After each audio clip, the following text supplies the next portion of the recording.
വേദിയിലും സദസ്സിലും ഉപവിഷ്ടരായിരിക്കുന്ന എത്രയും ശ്രേഷ്ഠരായ അഭിവന്ധ്യ ദൈവവിശ്വാസികളെ, ഇവിടെ എത്താൻ കഴിഞ്ഞത് വലിയ ഭാഗ്യമായിട്ട് കരുതുന്ന ആളാണ്. ഏറ്റവും ഒരുപക്ഷെ സന്യാസ സമൂഹങ്ങളിൽ ഏറ്റവും ദരിദ്രമായി ജീവിക്കാൻ ആഗ്രഹിക്കുന്ന ഒരു സഭയിലെ ആളാണ്. അപ്പം അങ്ങനെ ഇങ്ങനെ ഒഫീഷ്യലായിട്ടൊക്കെ അങ്ങനെ പറയാനൊന്നും അറിയത്തില്ല. എന്നാലും സഭ പഠിപ്പിച്ച കാര്യങ്ങൾ, വചനത്തിൽ നിന്ന് മനസ്സിലാക്കുന്ന കാര്യങ്ങളാണ് പറയുക. ഇന്ന് പറയേണ്ട വിഷയം പ്രാർത്ഥന എന്നാണ്. പ്രാർത്ഥന എല്ലാവർക്കും അറിയാവുന്ന കാര്യം, സ്വന്തം ഭാഷയിൽ പറയുന്നത്, അല്ലെങ്കിൽ സഭയിലൂടെ കിട്ടിയ, വചനത്തിലൂടെ കിട്ടിയ കാര്യങ്ങൾ പറയാൻ ശ്രമിക്കുകയാണ്.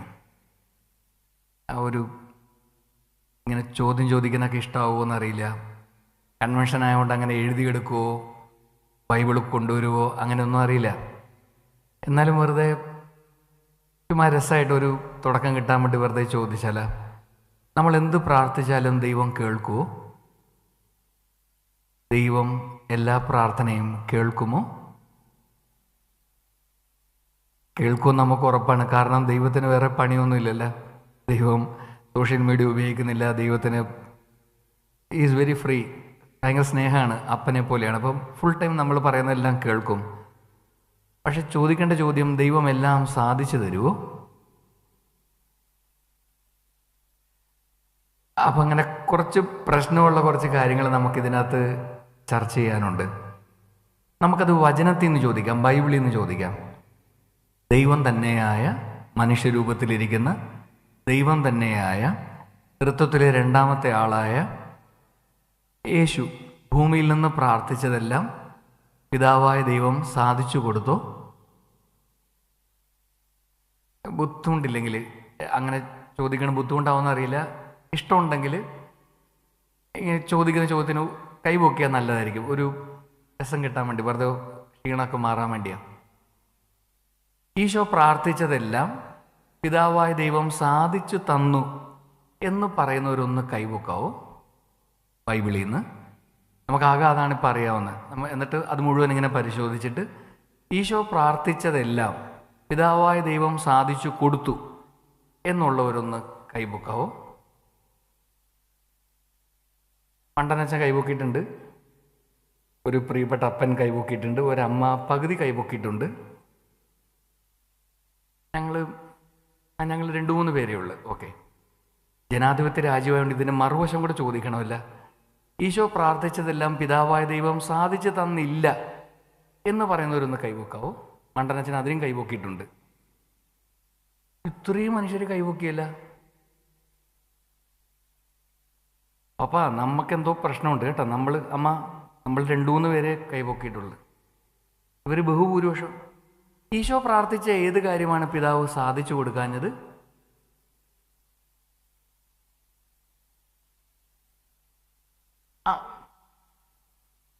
ഓക്കെ, അതെല്ലാവരും പറയുന്ന ഉത്തരമാണ്. വേറെ എന്തെങ്കിലും ഇൻസിഡൻ്റ് ഉണ്ടോ മെൻഷൻ ഇൻ ദ ബൈബിൾ? ഗെത്സമനിലെ കാര്യം നമുക്കറിയാം. പാനപാത്രം നീക്കി തരുമോ എന്ന് ചോദിച്ചു, നീക്കി കൊടുത്തില്ല. പക്ഷെ ആ പ്രാർത്ഥന നമ്മൾ ഒന്നും കൂടെ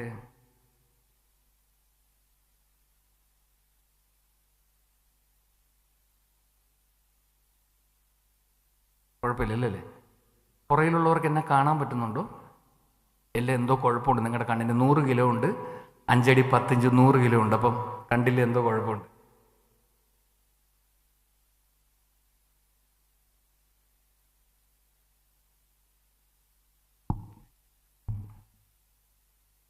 ഇപ്പോൾ ഓക്കെ. ഈ സാധനം ഉള്ളത് നല്ല കാര്യമാണ്. കാരണം വയറ് കാണത്തില്ല, കുടവയറ് കാണുന്നില്ല ആരും. Thank you.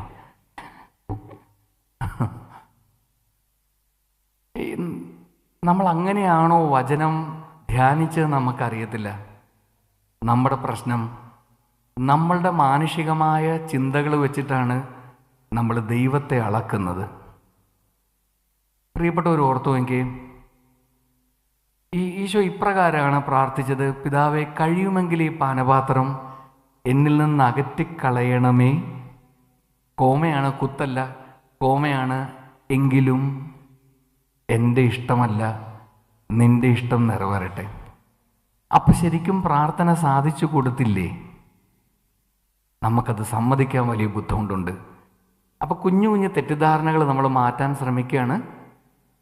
എൻ്റെ ആവശ്യങ്ങൾ ദൈവത്തിൽ നിന്ന് ഞാൻ സാധിച്ചെടുക്കുന്ന പരിപാടിയാണ് പ്രാർത്ഥന എന്നത് തെറ്റിദ്ധാരണയാണെങ്കിലോ? ഒരു മനുഷ്യനായ എൻ്റെ അനുദിന ഭൗമിക ജീവിതത്തിന്, ഭൗതിക ജീവിതത്തിന് ആവശ്യമായ കാര്യങ്ങൾ ദൈവത്തിൽ നിന്ന് എങ്ങനെയോ നേടിയെടുക്കണം. അത് ചിലപ്പം ദൈവത്തെ പ്രസാദിപ്പിക്കണം, ത്യാഗങ്ങൾ ചെയ്യണം, തലകുത്തി നിൽക്കണം, ഇന്ന ജപങ്ങൾ ഇത്ര തവണ ചെല്ലണം. അങ്ങനെ കുറേ കാര്യങ്ങളിലൂടെ എൻ്റെ മാനുഷികമായ ആവശ്യങ്ങൾ ദൈവത്തിൽ നിന്ന് സാധിച്ചെടുക്കുന്ന പരിപാടിയാണ് പ്രാർത്ഥന എന്ന് അത് നമ്മുടെ തെറ്റിദ്ധാരണയാണെങ്കിലോ? അങ്ങനെയൊക്കെ പറഞ്ഞ പ്രശ്നമാവുമല്ലേ? കാരണം പരമ്പരാഗതമായിട്ട് നമ്മൾ കൊണ്ടു നടക്കുന്ന ആ നിർവചനത്തിൽ നിന്ന് നമുക്ക് തുടങ്ങാം. ഇപ്പോൾ ഇത്തിരി പോകുന്ന കുഞ്ഞുങ്ങളോട് ഇപ്പം നിലവിളിച്ച ആ കുഞ്ഞിനോട് ഉൾപ്പെടെ ചോദിച്ചാൽ പറയും വാട്ട് ഈസ് പ്രാർത്ഥന എന്ന് ചോദിച്ചാൽ അവർ പറയുകയാണ് പ്രാർത്ഥന ദൈവത്തോടുള്ള സംഭാഷണമാണ്. സംഭാഷണമാകുമെന്ന് നമുക്ക് ആണെങ്കിൽ ദൈവം ഇങ്ങോട്ട് പറയുന്നത് നമ്മൾ എന്താ കേൾക്കാത്തത്? ഇത് വൺ മാൻ ഷോ അല്ലല്ലോ, നമ്മൾ മാത്രം പറഞ്ഞുകൊണ്ടിരിക്കണം. ദൈവം ഇങ്ങോട്ട് പറയുന്നത് നമ്മൾ കേൾക്കാത്തത്. അങ്ങനെയാണല്ലോ സംഭാഷണമാകുന്നത്. ഇപ്പം ചുമ്മാ മലയാളി ഒരേ ബസ്സിൽ യാത്ര ചെയ്യാമെന്ന് വിചാരിക്കുക. ഒരേ ദിശയിലേക്ക്, ഒരേ സംസ്കാരം, ഒരേ ഭാഷ, ഒരേ മാനസികാവസ്ഥ, അങ്ങനെ യാത്ര ചെയ്യുന്ന രണ്ടുപേർ തമ്മിൽ എത്രമാത്രം മിണ്ടുന്നുണ്ടാവും?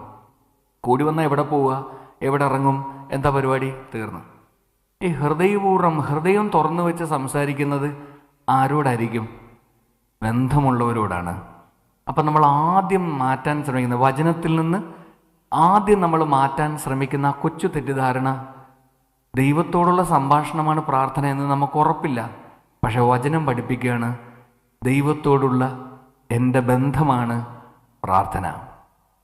ആ ആഴമായ ബന്ധം തന്നെ പ്രാർത്ഥനയാണെന്ന് പഠിപ്പിച്ച ഏക പുസ്തകം ബൈബിളാണ്. നമുക്കത് അങ്ങനെ പറഞ്ഞാൽ സമ്മതിക്കാൻ ബുദ്ധിമുട്ടുണ്ട്. നമുക്കത് വചനത്തിൽ നിന്ന് പഠിക്കാം. ദൈവത്തോടുള്ള എൻ്റെ ബന്ധമാണ് പ്രാർത്ഥന. അതിൽ ഭാഷ ഉണ്ടാകണമെന്നോ സംസാരം ഉണ്ടാകണമെന്നോ ഇന്ന കാര്യങ്ങൾ ചെയ്യണമെന്നോ ഒന്നും ഒരു നിർബന്ധവും ബൈബിൾ പറഞ്ഞില്ല. ഈ ദൈവത്തോട് ആഴമായ ബന്ധമുണ്ടെങ്കിൽ ആ ബന്ധം തന്നെ പ്രാർത്ഥനയാണെന്ന് വചനം പഠിപ്പിച്ചു. നമുക്കത് ഗൗരവമായിട്ട് പഠിക്കാൻ ശ്രമിക്കാം. നമ്മൾ ഒരു 4-5 വചനം പറയാം ബൈബിളിൽ നിന്ന്, പല ഭാഗത്തു നിന്ന്, പ്രത്യേകിച്ച് പുതിയ നിയമത്തിൽ നിന്ന് നമുക്ക് 4-5 വചനങ്ങൾ പറയാം. ആദ്യത്തെ വചനം റോമർ 8:26. പൗലോസ്ലീഹ, വിശുദ്ധ പൗലോസ്ലീഹ റോമാക്കാർക്ക് എഴുതിയ ലേഖനം 8-ാം അധ്യായം 26-ാം വചനം. വചനം ഇപ്രകാരമാണ്: നമ്മുടെ ബലഹീനതയിൽ ആത്മാവ് നമ്മെ സഹായിക്കുന്നു, വേണ്ട വിധം പ്രാർത്ഥിക്കേണ്ടത് എങ്ങനെയെന്ന് നമുക്കറിഞ്ഞുകൂടാ. അവാച്യമായ നെടുവീർപ്പുകളാൽ ആത്മാവ് തന്നെ നമുക്ക് വേണ്ടി മാധ്യസ്ഥം വഹിക്കുന്നു. നമുക്കതൊരു തെറ്റിദ്ധാരണ കൂടിയുണ്ട്. കാരണം നമ്മൾ ആ ബൈബിളിൻ്റെ ഭാഷ പഠിക്കുമ്പോഴേ ആ വചനത്തിൻ്റെ ആന്തരിക അർത്ഥം മനസ്സിലാകത്തുള്ളൂ. കാരണം ഹൈന്ദവ സഹോദരങ്ങൾക്കിടയിൽ ജീവിക്കുമ്പം ദേഹം, ദേഹി ആ വാക്കൊക്കെ ഉണ്ട്. ഗ്രീക്കുകാരാണ് ശരിക്കും ആത്മാവ്, മനസ്സ്, ശരീരം ഇങ്ങനെ വേർതിരിവുണ്ടാക്കിയത്. കൂടുതൽ പഠിക്കാൻ വേണ്ടി, ആഴത്തിൽ പഠിക്കാൻ ഇങ്ങനെ മനുഷ്യനെ വേർതിരിച്ചത് ഗ്രീക്കുകാരാണ്. പക്ഷേ യഹൂദനായ ഒരാൾക്ക് ഈ വ്യത്യാസമില്ല. പൗലോസ്ലീഹ യഹൂദനായിരുന്നു, ഗ്രീക്കിൻ്റെ സ്വാധീനമുണ്ടെങ്കിലും അദ്ദേഹം ഹെബ്രായനായിരുന്നു, ബെഞ്ചമിൻ ഗോത്രത്തിൽപ്പെട്ട ആളാണ്. അദ്ദേഹം ഒരിക്കലും ഈ സ്വാധീനത്തിൽ നിന്ന് അത് എഴുതിയില്ല. അപ്പോൾ വെറുതെ ആത്മാവ് എന്ന് പുതിയ നിയമത്തിൽ പറഞ്ഞാൽ അത് പരിശുദ്ധാത്മാവാണ് എന്ന് നമ്മൾ മനസ്സിലാക്കണം. അപ്പോൾ ആത്മാവ് നമ്മെ സഹായിക്കും, ആത്മാവാണ് പ്രാർത്ഥിക്കുന്നത് എന്ന് പറയുമ്പോൾ നമ്മൾ വിചാരിച്ചെന്താ നമ്മുടെ ആത്മാവിനെക്കുറിച്ചാണ്. അങ്ങനെ പറഞ്ഞിട്ടില്ല. കാരണം പരിശുദ്ധാത്മാവ് എന്ന് പറഞ്ഞ പോലെ തന്നെയാണ് ആത്മാവെന്ന് വെറുതെ പറയുന്നത്. സുവിശേഷം നോക്കാം നമുക്ക്. ആത്മാവാണ് ജീവൻ നൽകുന്നത്, ശരീരം ഒന്നിനും ഉപകരിക്കുന്നില്ല. നമുക്കത് പെട്ടെന്ന് മനസ്സിലാവും. കാരണം എന്താ? ശരീരം ചീഞ്ഞു പോകുന്നതും ആത്മാവ് നിലനിൽക്കുന്നതുമാണ്. അതൊരു സങ്കല്പമാണ്. അങ്ങനെയല്ല പുതിയ നിയമം എഴുതിയത്. ആത്മാവ് എന്ന് വെറുതെ പറഞ്ഞാൽ പരിശുദ്ധാത്മാവാണ്. ശരീരമെന്ന വാക്ക് പുതിയ നിയമത്തിൽ ഉപയോഗിച്ചിരിക്കുന്നത് നമ്മൾ ശരീരമെന്ന് പറയുന്ന അർത്ഥത്തിലല്ല. അത് ആ ഭാഷയുടെ പ്രത്യേകതയാണ്. നമ്മൾ ശരീരമെന്ന് മലയാളത്തിൽ പറഞ്ഞുകൊണ്ടിരിക്കുന്നതിനെ ബൈബിൾ വിളിച്ച വാക്ക് ജഡം എന്നാണ്. നമുക്ക് പക്ഷെ അത് സമ്മതിക്കാൻ പറ്റില്ല, കാരണം ജഡം ജീവനില്ലാത്ത ശരീരമാണ്. അപ്പോൾ പുതിയ നിയമത്തിൽ ശരീരം എന്ന വാക്ക് വ്യക്തി അല്ലെങ്കിൽ വ്യക്തിത്വം എന്ന അർത്ഥത്തിലാണ് ഉപയോഗിച്ചിരിക്കുന്നത്. അപ്പം ആത്മാവില്ലാത്ത, പരിശുദ്ധാത്മാവില്ലാത്ത നിന്റെ വ്യക്തിത്വം പൂർണ്ണമല്ല എന്നാണ് ആ വചനത്തിൻ്റെ അർത്ഥമെങ്കിലോ. ഈശോ അപ്പമെടുത്ത് അന്ത്യത്താഴത്തിൽ അപ്പമെടുത്ത് ഇങ്ങനെ ശിഷ്യന്മാർക്ക് കൊടുത്തിട്ട് പറയുകയാണ്, ഇതെൻ്റെ ശരീരമാണ് എന്ന് പറഞ്ഞാൽ ഇത് ഞാനാകുന്ന വ്യക്തിയാണ്, അല്ലാതെ എൻ്റെ ശരീരത്തിൽ ഒരു പീസ് മുറിച്ചു എന്ന അർത്ഥത്തിലല്ലെങ്കിലോ. അപ്പം നമുക്ക് ഇത്തിരി കൂടി ഗൗരവമായിട്ട് ധ്യാനിച്ചാലേ വചനത്തിൻ്റെ ആഴങ്ങൾ മനസ്സിലാകത്തുള്ളെങ്കിലോ. അതിങ്ങനെ മനസ്സിലാകും തോറും നമ്മുടെ വിശ്വാസ ജീവിതം എളുപ്പമുള്ളതാകുകയാണ്. അപ്പം എൻ്റെ പ്രിയപ്പെട്ടവർ, ഇത് കേവലം ഒരു കൺവെൻഷന് വേണ്ടി പറയുന്നതല്ല, ഇത് നമ്മുടെ വിശ്വാസ ജീവിതത്തിൻ്റെ അടിസ്ഥാനമാണ്. ഇത് നമ്മുടെ വിശ്വാസ ജീവിതത്തിൻ്റെ അടിസ്ഥാനമാണ്. നമ്മൾ പറയുന്നത് പ്രാർത്ഥന ദൈവത്തോടുള്ള ബന്ധമാണ് എന്ന് ബൈബിൾ പഠിപ്പിച്ചത് നമ്മൾ പതുക്കെ പതുക്കെ പതുക്കെ മനസ്സിലാക്കാൻ ശ്രമിക്കുകയാണ്.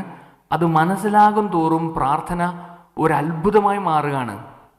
നമുക്കതിന് ആഴങ്ങൾ പഠിക്കാം. ഈ വചനത്തിൽ നിന്നാണ് നമ്മൾ തുടങ്ങുന്നത്. പരിശുദ്ധാത്മാവാണ് എന്നെ പ്രാർത്ഥിക്കാൻ സഹായിക്കുന്നത്, കാരണം എനിക്ക് പ്രാർത്ഥിക്കാൻ അറിയില്ല. എനിക്ക് പ്രാർത്ഥിക്കാൻ അറിയില്ല എന്ന് ആരാണ് പറഞ്ഞത്? യേശുവിന് ശേഷം ലോകം കണ്ട ഏറ്റവും വലിയ മിഷണറിയാണ് പറഞ്ഞത്, നമുക്ക് പ്രാർത്ഥിക്കാൻ അറിയില്ല എന്ന്. അപ്പം നമ്മൾ എന്തിനാ അതിനെക്കുറിച്ച് വിഷമിക്കുന്നത്? നമുക്കറിയില്ലാത്തത് കൊണ്ടാണ് പരിശുദ്ധാത്മാവ് നമ്മളെ സഹായിക്കുന്നത്. അടുത്ത വചനമാണ് ധ്യാന വിഷയം. അവാച്യമായ നെടുവീർപ്പുകളാൽ, വാചകങ്ങളില്ല, ഭാഷയില്ല, അതുതന്നെ പ്രാർത്ഥനയാണ്. കാരണം പരിശുദ്ധാത്മാവാണ് എൻ്റെ ഉള്ളിലിരുന്ന് എനിക്ക് വേണ്ടി ദൈവത്തോട് പ്രാർത്ഥിക്കുന്നത്. ഇത് നമ്മുടെ ധാരണകളെ തോൽപ്പിക്കുന്നതാണ്, അതിലംഘിക്കുന്നതാണ്. It is surpassing all our knowledge. നമ്മുടെ ഒരു ധാരണ, എൻ്റെ എന്തോ ഒരു ആ ഫാക്കൾട്ടി, ഒരുപക്ഷെ എൻ്റെ മനസ്സായിരിക്കാം, എൻ്റെ തലച്ചോറായിരിക്കാം, എൻ്റെ ശരീരമായിരിക്കാം, എൻ്റെ ചിന്തകളായിരിക്കാം പ്രാർത്ഥിക്കുന്നത്, എൻ്റെ പ്രവൃത്തികളായിരിക്കാം പ്രാർത്ഥിക്കുന്നത് എന്നൊക്കെ നമ്മൾ കരുതിക്കൊണ്ടിരിക്കുമ്പം ബൈബിൾ എന്ന വലിയ പുസ്തകം പഠിപ്പിച്ച് നമുക്ക് പ്രാർത്ഥിക്കാൻ അറിയില്ല. നമ്മൾ സാധാരണ ബലഹീനരായ മനുഷ്യരാണ്. അതുകൊണ്ട് ദൈവം സൗജന്യമായി തന്ന ദൈവത്തിൻ്റെ ആത്മാവാണ് നമ്മുടെ ഉള്ളിലിരുന്ന് പ്രാർത്ഥിക്കുന്നത്. ഇത് നമ്മളെ അതിശയിപ്പിക്കുന്ന അറിവാണ്. കാരണം നമുക്കത് അറിയില്ലാത്തത് കൊണ്ട്, പ്രാർത്ഥിക്കാൻ പോലും നമുക്കറിയില്ലാത്തത് കൊണ്ട് നമ്മുടെ ഉള്ളിലിരുന്ന് പ്രാർത്ഥിക്കുന്നത് പരിശുദ്ധാത്മാവാണ്. അപ്പോൾ വലിയൊരു ദൈവശാസ്ത്രം, വലിയൊരു തർക്കം നമുക്ക് ഇവിടെ അവസാനിപ്പിക്കണം. ദൈവത്തിൻ്റെ ആത്മാവ്, സൗജന്യമായി ദൈവം എനിക്ക് തന്ന ദൈവത്തിൻ്റെ ആത്മാവാണ് എൻ്റെ ഉള്ളിലിരുന്ന് പ്രാർത്ഥിക്കുന്നതെങ്കിൽ എൻ്റെ റോൾ എന്താണ് പ്രാർത്ഥനയിൽ? മനുഷ്യനായ എൻ്റെ റോൾ എന്താണ് പ്രാർത്ഥനയിൽ?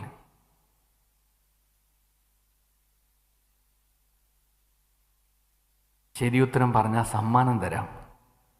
എന്ത് സമ്മാനമാണ്? എൻ്റെ പുഞ്ചിരിയും പ്രാർത്ഥനയും. ഇങ്ങനത്തെ 3 തരാം ഫ്രീ ആയിട്ട്. അത് എൻ്റെ പുഞ്ചിരി. ആലോചിച്ച് നോക്കിയേ. ഇത് ഞാൻ വചനം വളച്ചൊടിക്കണമല്ല കേട്ടോ, എൻ്റെ ആശയം തെളിയിക്കാൻ വേണ്ടി ശ്രമിക്കണമല്ല. ഇത്രയും വലിയൊരു സദസ്സിൽ ഇത് പറയണമെങ്കിൽ നമ്മൾക്കത് പഠിക്കാണ്ട് പറയാൻ പറ്റില്ല എന്ന് നിങ്ങൾക്കറിയാലോ. ആലോചിച്ച് നോക്കാവോ? എനിക്ക് പ്രാർത്ഥിക്കാൻ അറിയില്ല, ഞാൻ ബലഹീനനായ മനുഷ്യനാണ്. അപ്പോൾ ദൈവത്തിൻ്റെ ആത്മാവാണ് എന്നെ പ്രാർത്ഥിക്കാൻ സഹായിക്കുന്നു മാത്രമല്ല, ശരിക്കും എൻ്റെ ഉള്ളിലിരുന്ന് എൻ്റെ ദൈവത്തോട് എനിക്ക് വേണ്ടി പ്രാർത്ഥിക്കുന്നത് ദൈവം സൗജന്യമായി തന്ന പരിശുദ്ധാത്മാവാണ്. എങ്കിൽ എൻ്റെ റോൾ എന്താണ് പ്രാർത്ഥനയിൽ?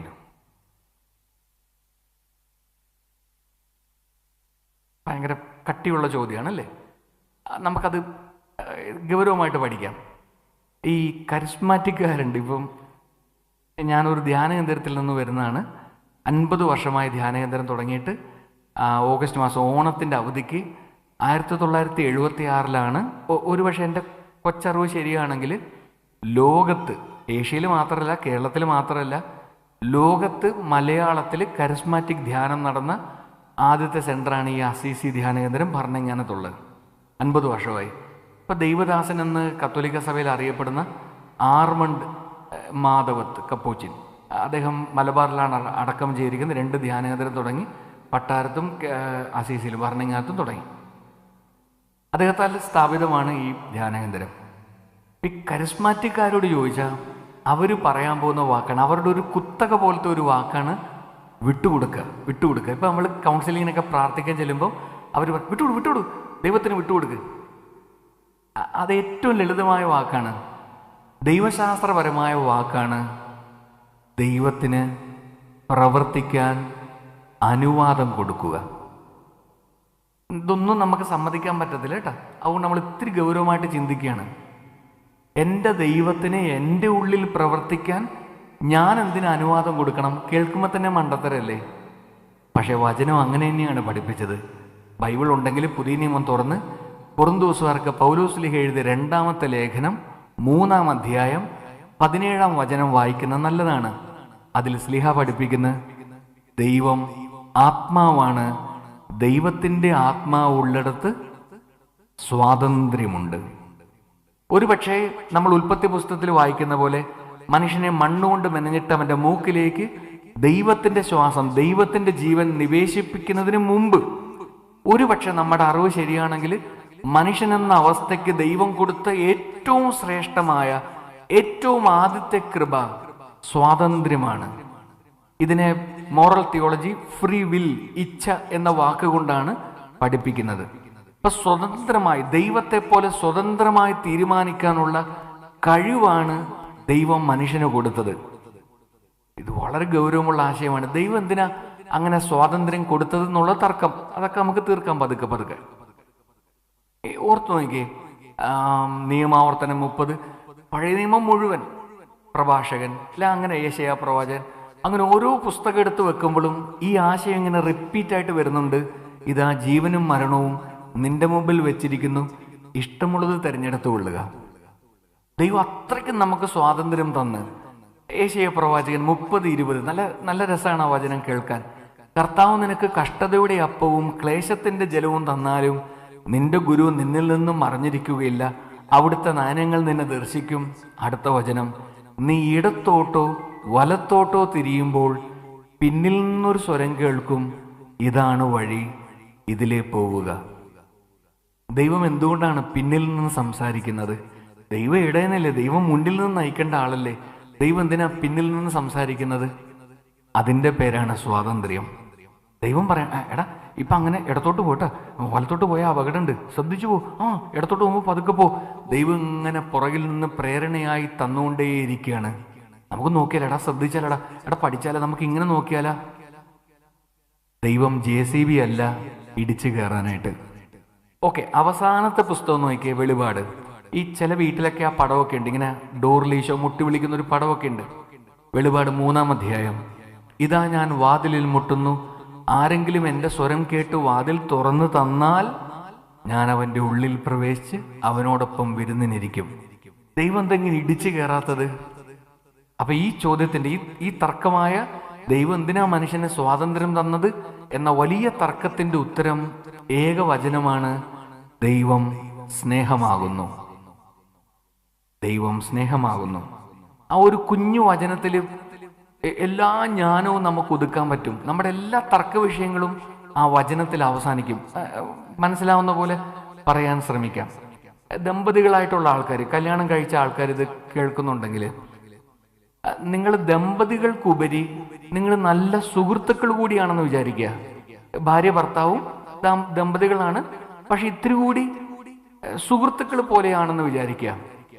ആലോചിച്ച് നോക്കിക്കേ, നിങ്ങളെ തമ്മിൽ കൂട്ടിച്ചേർക്കുന്നത് സ്നേഹമാണ്, അല്ലാതെ താല്പര്യങ്ങളോ കല്യാണം കഴിച്ചു പോയല്ലോ എന്ന ഗതികേട്, അങ്ങനെ നിയമങ്ങളോ ഇതൊന്നുമല്ല.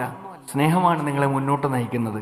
അങ്ങനെ തീവ്രമായി പ്രണയിക്കുന്ന, തീവ്രമായി സ്നേഹിക്കുന്ന, ആഴമായി മനസ്സിലാക്കുന്ന, കൂട്ടുകാരെ പോലെ ജീവിക്കുന്ന 2 ദമ്പതികള്, അവർ തമ്മിൽ പെർമിഷൻ ആവശ്യമുണ്ടോ അതോ ഇൻഫർമേഷൻ മതിയോ?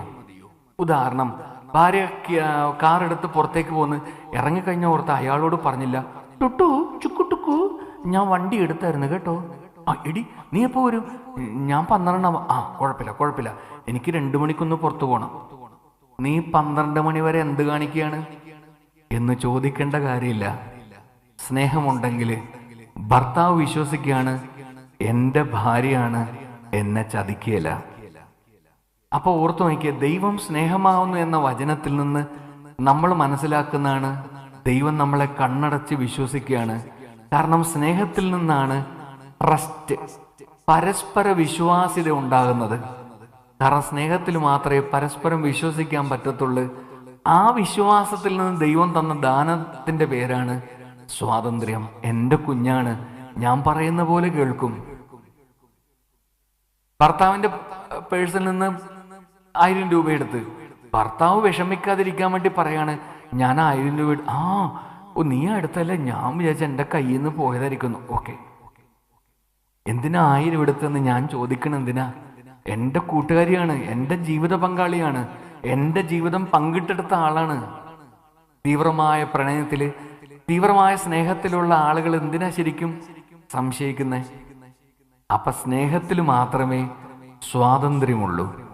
മനുഷ്യന് ദൈവം എന്തിനാ സ്വാതന്ത്ര്യം കൊടുത്തത് എന്ന വലിയ തർക്കം ഈ ഒരൊറ്റ വചനത്തിൽ നമുക്ക് അവസാനിപ്പിക്കണം. ദൈവം സ്നേഹമാവുന്നു. കാരണം സ്നേഹത്തിന് മാത്രമേ പരസ്പരം വിശ്വസിക്കാൻ പറ്റത്തുള്ളൂ. ആ പരസ്പര വിശ്വാസത്തിൽ നിന്ന് ദൈവം തന്ന ദാനമാണ് സ്വാതന്ത്ര്യം. എങ്കിൽ നമ്മളിതിങ്ങനെ പറഞ്ഞ് അവസാനിപ്പിക്കാം. ആദ്യം നമ്മൾ പഠിക്കുന്ന വചനം റോമർ 8:26, അവാച്യമായ നെടുവീർപ്പുകളാൽ, ഒരു കുഞ്ഞു നെടുവീർപ്പ്. ഈ സ്റ്റെപ്പ് ഇങ്ങനെ ഇറങ്ങുമ്പോൾ വീഴാൻ പോകുമ്പോൾ നമ്മൾ ഉണ്ടാക്കുന്ന ഒരു സ്വരമുണ്ട്, ദീർഘനിശ്വാസം. ആ ദീർഘനിശ്വാസം പോലും പ്രാർത്ഥനയാണെന്നാണ് വചനം പഠിപ്പിച്ചത്. കാരണം പ്രാർത്ഥന ഞാൻ ചെയ്യുന്ന പ്രവൃത്തിയല്ല, എൻ്റെ ദൈവം, പരിശുദ്ധാത്മാവായ എൻ്റെ ദൈവം, സൗജന്യമായി എനിക്ക് തന്ന എൻ്റെ ദൈവം എൻ്റെ ഉള്ളിലിരുന്ന് എനിക്ക് വേണ്ടി പ്രാർത്ഥിക്കുകയാണ്. അപ്പൊ എൻ്റെ ആകെയുള്ള റോൾ ദൈവത്തിന് പ്രവർത്തിക്കാൻ അനുവാദം കൊടുക്കുക എന്നാണ്. ഈ അനുവാദത്തെയാണ് നമ്മൾ ഇത്രയും നേരം എക്സ്പ്ലെയിൻ ചെയ്തത്. ഞാൻ എന്തിന് അനുവാദം കൊടുക്കണം? കാരണം ദൈവം എനിക്ക് സ്വാതന്ത്ര്യം തന്നു. ഞാൻ സമ്മതിക്കാതെ ദൈവം എൻ്റെ ജീവിതത്തിൽ ഇടപെടുകയില്ല. കത്തോലിക്ക സഭയിലെ വലിയ പണ്ഡിതനായ, വലിയ ജ്ഞാനിയായ ഒരു വിശുദ്ധന്റെ പേര് സെന്റ് അഗസ്റ്റിൻ എന്നാണ്. അദ്ദേഹത്തിന്റെ വളരെ പ്രസിദ്ധമായ ഒരു സെന്റൻസ് എല്ലാവരും ഇങ്ങനെ പ്രസംഗത്തിൽ പറയും. ആ സെന്റൻസ് ഇപ്രകാരമാണ്: നിന്നെ കൂടാതെ നിന്നെ സൃഷ്ടിച്ച ദൈവം നിന്നെ കൂടാതെ നിന്നെ രക്ഷിക്കുകയില്ല. എൻ്റെ അനുവാദത്തിന് വേണ്ടി കാത്തു നിൽക്കുന്ന ഒരു ദൈവമുണ്ടെന്ന് ഓർത്തേ. ഇങ്ങനെ മേരി എന്ന് പേരുള്ള 12 വയസ്സുള്ള ഒരു ഇത്തിരി പോകുന്ന ഒരു പെങ്കൊച്ചിന്റെ മുമ്പിൽ ദൈവത്തിന്റെ പ്രധാന മാലാക കാത്തു നിൽക്കുകയാണ്. ദൈവകൃപ നിറഞ്ഞവളെ എന്നൊക്കെ പറഞ്ഞിട്ട് ആ പെങ്കൊച്ചിന്റെ അനുവാദത്തിന് ദൈവത്തിന്റെ പ്രധാന മാലാക കാത്തു നിൽക്കുകയാണ്. ഒരിത്തിരി പോകുന്ന പെങ്കൊച്ചിനെ അങ്ങോട്ട് ദൈവം ആഗ്രഹിക്കണ പോലെ ആക്കി തീർക്കാൻ മേലേ. അതാണ് സ്നേഹം. സ്നേഹത്തിൽ മാത്രമേ ഈ സ്വാതന്ത്ര്യം കൊടുക്കാൻ പറ്റത്തുള്ളൂ. അല്ലാത്തത് നമ്മൾ പിടിച്ചു വാങ്ങാണ്. ഞാൻ പറയണ പോലെ ഭാര്യ ജീവിക്കണം, ഞാൻ പറയണ പോലെ ഈ കൺവെൻഷൻ നടക്കണം, ഞാൻ പറയണ പോലെ ക്യാമറ വെക്കണം. സ്നേഹം വരുമ്പോൾ ഇതെല്ലാം ഓക്കെയാണ്. അപ്പൊ സ്നേഹത്തിന് മാത്രമേ സ്വാതന്ത്ര്യമുള്ളൂ. നമ്മളിങ്ങനെ അടുത്ത വചനത്തിലേക്ക് പോകുന്നതിന് മുമ്പ് ഇതൊന്നും പറഞ്ഞ് അവസാനിപ്പിക്കുന്ന പ്രാർത്ഥന ദൈവത്തോടുള്ള ബന്ധമാണ് എന്ന് പഠിക്കാൻ ശ്രമിക്കുകയാണ്. അതിലാദ്യം പഠിച്ച വചനം റോമർ 8:26. അതൊരു കുഞ്ഞു ഫോർമുല പോലെ മനസ്സിൽ കുറിച്ചു വെക്കാം. പ്രാർത്ഥന സമം പരിശുദ്ധാത്മാവിന്റെ പ്രവർത്തനം ബ്രാക്കറ്റിൽ എൻ്റെ അനുവാദത്തോടെ. ഈ എൻ്റെ അനുവാദമാണ് ദൈവശാസ്ത്രം. നമ്മളത് മനസ്സിലായി എന്ന് വിചാരിക്കുന്നു. മുന്നോട്ട് പോകാം എന്ന് വിചാരിക്കുന്നു. 2, ഈ ഒരു ആശയം മനസ്സിലാക്കാൻ, വചനത്തെ ധ്യാനപൂർവ്വം മനസ്സിലാക്കാൻ, രണ്ടാമത്തെ വചനം റോമർ 5:5. വചനം ഇപ്രകാരമാണ്: പ്രത്യാശ നമ്മെ നിരാശരാക്കുന്നില്ല, കാരണം നമുക്ക് നൽകപ്പെട്ടിരിക്കുന്ന പരിശുദ്ധാത്മാവിലൂടെ ദൈവത്തിന്റെ സ്നേഹം നമ്മുടെ ഹൃദയങ്ങളിലേക്ക് ചൊരിയപ്പെട്ടിരിക്കുന്നു.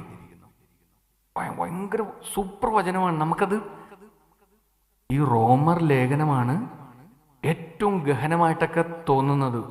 ഇപ്പൊ 8ാമത്തെ അധ്യായം മാത്രം എടുത്തു നോക്കിയേ, 39 വചനങ്ങളുള്ള അതിഗംഭീരമായ വചനം. ഓരോ വചനവും ഒരു മാസമൊക്കെ പറയാൻ മാത്രം ജ്ഞാനം നിറഞ്ഞതാണ്. അപ്പൊ എല്ലാം നമുക്കങ്ങനെ പെട്ടെന്ന് മനസ്സിലാകത്തില്ല. ഇപ്പം ഈ വചനം തന്നെ നമുക്ക് മനസ്സിലാകാൻ വേണ്ടി മലയാളി ആയതുകൊണ്ട് നമ്മുടെ നാടൻ ഭാഷയിൽ ചില കാര്യങ്ങൾ പറയുകയാണ്. ഇതൊന്നും ശ്രദ്ധിക്കണമെന്നില്ല, ചുമ്മാ ഒരാശയം പറയാൻ വേണ്ടി നമ്മൾ ഭാഷയുടെ ഒരു പ്രശ്നം പറയാൻ വേണ്ടി പറയുന്നതേ ഉള്ളൂ. പിന്നെ മലയാളി ഇന്റർചേഞ്ചബിളി ഉപയോഗിക്കുന്ന വാക്കാണ് ഇഷ്ടം, പ്രേമം, സ്നേഹം. ഈ കളിയാക്കണല്ല കേട്ടോ, സത്യമായിട്ടും കളിയാക്കണല്ല, ഇതൊക്കെ എന്തോരം മനുഷ്യർ കാണുന്നുണ്ടാവും. ഈ മലയാളി ഒരു പക്ഷേ എൻ്റെ കുഞ്ഞറിവിൽ മലയാളി മാത്രം പ്രതികരിക്കുന്ന ഒരു ഉത്തരമാണ് ഇപ്പം നിങ്ങളോട് ചോദിക്കുക, വിശക്കണുണ്ടോ? ഈ ഭൂമിയിൽ മലയാളി മാത്രമേ ഈ ഉത്തരം പറയുന്നതായിട്ട് കേട്ടിട്ടുള്ളൂ. ഒരു ഇൻ്റർവ്യൂവിന് പോയി, ഒരു ചെറുപ്പക്കാരൻ ഇൻ്റർവ്യൂവിന് പോയി എന്ന് വിചാരിക്കുക, അവനോട് ചോദിക്കുകയാണ് ജാവ അറിയാവാ, അപ്പം തന്നെ അവനെ പാക്ക് ചെയ്ത് വീട്ടിൽ കൊണ്ടാക്കും. കാരണം അവൻ്റെ പേഴ്സണാലിറ്റിയിൽ എന്തോ പ്രശ്നമുണ്ട്. അറിയില്ല, അറിയാം, പറ്റത്തില്ല, പറ്റും, അതെ, അല്ല എന്ന് മലയാളി പറയത്തില്ല. മലയാളി മാത്രം പറയുന്ന രണ്ടാമത്തെ വാക്കാണ് കുഴപ്പമില്ല. ഇത് മലയാളി മാത്രമേ പറയുള്ളൂ. എടാ പാൻസകൻ ഉണ്ട്, ആ കുഴപ്പമില്ലടാ. സിനിമയും കണ്ട്, ആ കുഴപ്പമില്ലടാ. പരീക്ഷ കണ്ടായിരുന്നു, ആ കുഴപ്പമില്ല. പെണ്ണെങ്ങനെയുണ്ട്, ആ കുഴപ്പമില്ല. ഈ കുഴപ്പമില്ലായ്മയുടെ ടൂണ് മാറണല്ലാണ്ട് നല്ലത് നല്ല അന്ന് മലയാളി പറയൂല, ചീത്ത ചീത്തയാന്നും പറയൂല. അതിൻ്റെ ഇടയ്ക്ക് ഇങ്ങനെ നട്ടലില്ലാത്തതുകൊണ്ട് ഇങ്ങനെ കളിക്കണ ഒരു വാക്കാണ് കുഴപ്പമില്ല. അപ്പം ഈ ഭാഷ ഭയങ്കര പ്രശ്നമാണ്. അപ്പം നിങ്ങൾ ഓർത്ത് ഈ 3 വാക്കുകൾ ഇഷ്ടം, പ്രേമം, സ്നേഹം. എങ്ങനെയാണ് ഇഷ്ടം ഉണ്ടാകുന്നത്? ഹൗ ഇഷ്ടം ഈസ് ഉണ്ടാകൽ? വളരെ ലളിതമാണ്.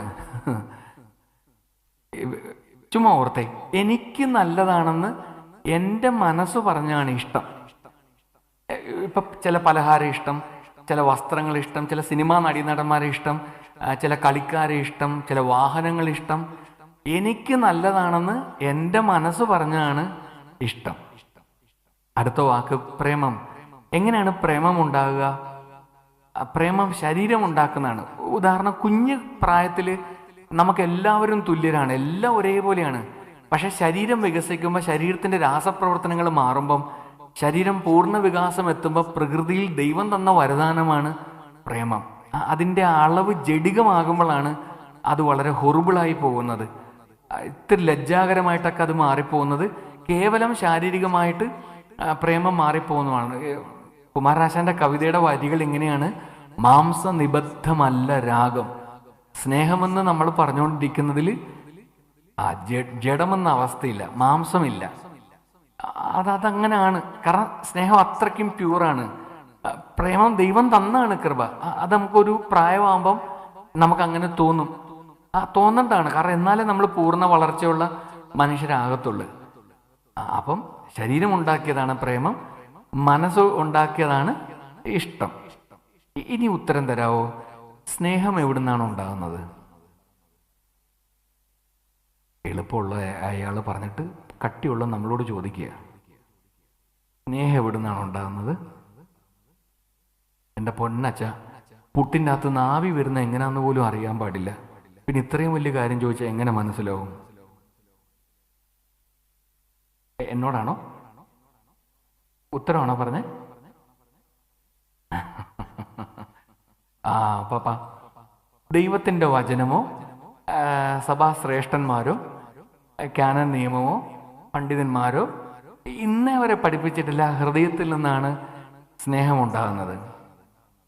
ഹൃദയത്തിലാണ് ദൈവം സ്നേഹം സൂക്ഷിക്കുന്നത്. ഇപ്പം നമ്മൾ പറഞ്ഞ വചനം അങ്ങനെയാണ്. ഹൃദയം ഉണ്ടാക്കുന്ന ഒരു വികാരമാണ് സ്നേഹമെങ്കിൽ ദൈവം എന്തിനു മനുഷ്യനായി ഭൂമിയിൽ അവതരിക്കണം? If it is easily produced, constructed, created by a human being, why should God incarnate? വളരെ ഈസി അല്ലേ? നമുക്ക് അങ്ങോട്ട് കണ്ണടയ്ക്കുക, ഓം ക്രീം പിന്നെ ഈശോയെ 1/2 കിലോ സ്നേഹം ഉണ്ടാകട്ടെ, അപ്പം ഇങ്ങോട്ട് സ്നേഹം ഉണ്ടായി. അങ്ങനെ പറ്റത്തില്ലല്ലോ. ഞാൻ പറയണല്ലേട്ടാ, ഇത് വചനം പറയുന്നതാണ്. യോഹന്നാന്റെ ലേഖനങ്ങൾ വളരെ ലളിതമാണ്. സുവിശേഷം കവിത പോലെയാണെങ്കിലും ലേഖനങ്ങൾ ഏറ്റവും ലളിതമാണ്. വലിയ ദൈവശാസ്ത്രം ഏറ്റവും ലളിതമായ ഭാഷയിൽ നമ്മളെ പഠിപ്പിച്ച ആളാണ് യോഹന്നാൻ. വലിയ ദൈവിക ജ്ഞാനം ഇത്തിരി കട്ടിയുള്ള ഭാഷയിൽ പഠിപ്പിച്ച ആളാണ് പൗലോസ്ലീഹ. രണ്ടുപേരും പഠിപ്പിച്ചത് സ്നേഹത്തെക്കുറിച്ചാണ്. ഈ യോഹന്നാന്റെ 1-ാമത്തെ സ്ഥലം പറയത്തില്ല, ആകെ 5 അധ്യായമുള്ളൂ. 1-ാമത്തെ ലേഖനം മുഴുവൻ വായിക്കുന്ന നല്ലതാണ്. ഒളിഞ്ഞു കിടക്കുന്ന ഒരു വചനമുണ്ട് അതിൽ: അല്ലയോ സഹോദരങ്ങളെ, നമുക്ക് പരസ്പരം സ്നേഹിക്കാം, കാരണം സ്നേഹം ദൈവത്തിൽ നിന്നാണ് വരുന്നത്. അപ്പോൾ വചനം തന്നെ പഠിപ്പിക്കുകയാണ്, സ്നേഹം മനുഷ്യനുണ്ടാക്കാൻ പറ്റുന്ന കേവലം മാനുഷികമായ ഒരു വികാരമല്ല. ദേഷ്യം എന്നൊക്കെ പറയണ മാതിരി ഒരു വികാരമല്ല സ്നേഹം, അത് ദൈവം തരേണ്ടതാണ്. അപ്പം നമുക്ക് ഇനി ആ വചനം ഒന്നുകൂടെ പഠിക്കാം. ഈ റോമ 5:5 നമ്മൾ ഒന്നുകൂടെ പറയാൻ ശ്രമിക്കുന്നത്. പ്രത്യാശ നമ്മെ നിരാശരാക്കുന്നില്ല, കാരണം നമുക്ക് നൽകപ്പെട്ടിരിക്കുന്ന പരിശുദ്ധാത്മാവിലൂടെ ദൈവത്തിൻ്റെ സ്നേഹം നമ്മുടെ ഹൃദയങ്ങളിലേക്ക് ചൊരിയപ്പെട്ടിരിക്കുന്നു. ആ ചൊരിയപ്പെടുക എന്നൊക്കെ പറഞ്ഞാൽ മഴ ഇങ്ങനെ വീഴുന്ന പോലെയാണ്, അതിന് അളവൊന്നുമില്ല. ഇങ്ങനെ കണക്കില്ലാതെ ദൈവം തരുന്നതിനെയാണ് ചൊരിയുക എന്ന് പറയാം. അപ്പൊ പരിശുദ്ധാത്മാവ് പ്രവർത്തിക്കാതെ എനിക്ക് സ്നേഹം നൽകപ്പെടുന്നില്ല. രണ്ടാമത്തെ വചനത്തെ ഒരു ഫോർമുല പോലെ എഴുതി വെച്ചാൽ ഇപ്രകാരമാണ്: സ്നേഹം സമം വർക്ക് ഓഫ് ഹോളി സ്പിരിറ്റ്, പരിശുദ്ധാത്മാവിന്റെ പ്രവർത്തനം, അല്ലാതെ മനുഷ്യനുണ്ടാക്കാൻ പറ്റുന്ന ഒരു വികാരമല്ല സ്നേഹം. അപ്പൊ ആദ്യം നമ്മൾ പഠിച്ചു, പരിശുദ്ധാത്മാവ് പ്രവർത്തിച്ചിട്ടാണ് പ്രാർത്ഥന സംഭവിക്കുന്നത്. എൻ്റെ അനുവാദം വേണം, ഞാൻ സമ്മതിക്കുമ്പോൾ ദൈവം പ്രവർത്തിക്കും. 2, സ്നേഹം ദൈവം പരിശുദ്ധാത്മാവിലൂടെ തരുന്നതാണ്. അപ്പൊ എത്ര മനസ്സിലാവുന്നുണ്ടോ? ഇത് വളരെ കട്ടിയുള്ളതാണോ എന്നറിയില്ല, പക്ഷേ ഏറ്റവും ലളിതമാക്കി പറയാനാണ് ശ്രമിക്കുന്നത്. നമുക്കിത് മുഴുവൻ പറയാം, എന്നിട്ട് സംശയങ്ങൾ നമുക്ക് അടുത്ത സെഷനിൽ നമുക്ക് സംശയങ്ങൾ ദൂരീകരിക്കാം. ആദ്യം ചോദിച്ച ചോദ്യങ്ങളൊക്കെ ഉണ്ട് കേട്ടോ. എല്ലാ പ്രാർത്ഥനയും ദൈവം സാധിച്ചു തരുമോ, അങ്ങനെയുള്ള കുറേ തർക്കങ്ങളൊക്കെ നമുക്ക് അവസാനിപ്പിക്കാം. മൂന്നാമത്തെ വചനം ഇപ്പം ആദ്യം റോമർ 8:26, 2 റോമർ 5:5, 3 മൂന്നാമത്തെ വചനം നമ്മൾ പഠിക്കുകയാണ്. യോഹന്നാന്റെ 1-ാമത്തെ ലേഖനം 1 യോഹന്നാൻ 3:1. അപ്പം യോഹന്നാൻ എഴുതിയ 1-ാമത്തെ ലേഖനം 3-ാമത്തെ അധ്യായം 1-ാമത്തെ വചനം. വചനം ഇപ്രകാരമാണ്: കണ്ടാലും എത്ര വലിയ സ്നേഹമാണ് പിതാവ് നമ്മളോട് കാണിച്ചത്, ദൈവമക്കളെന്ന് നാം വിളിക്കപ്പെടുന്നു, നാം അങ്ങനെയാണ് താനും. എന്ത് ലളിതമായ ഭാഷ, പക്ഷെ ആഴമായ ദൈവശാസ്ത്രം. ദൈവം നമ്മുടെ ഉള്ളിലേക്ക് ഈ സ്നേഹമൊഴുക്കി എന്ന് പഠിപ്പിച്ച ആള് പൗലോസ് ലിഹയാണ്, റോമർ 5:5. അതേ സ്നേഹത്തെക്കുറിച്ച് പഠിപ്പിച്ചു യോഹന്നാൻ. പല വർഷങ്ങളിൽ പല സാഹചര്യങ്ങളിൽ എഴുതപ്പെട്ട വചനം, ഒരേ ആത്മാവാൽ എഴുതപ്പെട്ട വചനം സെയിം ആശയമാണ് പഠിപ്പിക്കുന്നത് എന്ന് പറയാൻ വേണ്ടിയാണ്. ഇവിടെ സ്നേഹം ദൈവം ആത്മാവിലൂടെ തന്നു എന്ന് പൗലോസ് ലേഖ പഠിപ്പിക്കുമ്പം, അതേ സ്നേഹം എന്നിലേക്ക് ഒഴുക്കുമ്പം ദൈവത്തിൻ്റെ ഉദ്ദേശം എന്നെ ദൈവത്തിൻ്റെ കുഞ്ഞാക്കുക എന്നാണ്. കണ്ടാലും എത്ര വലിയ സ്നേഹമാണ് പിതാവ് നമ്മളോട് കാണിച്ചത്, ദൈവമക്കളെന്ന് നാം വിളിക്കപ്പെടുന്നു, നാം അങ്ങനെയാണ് താനും.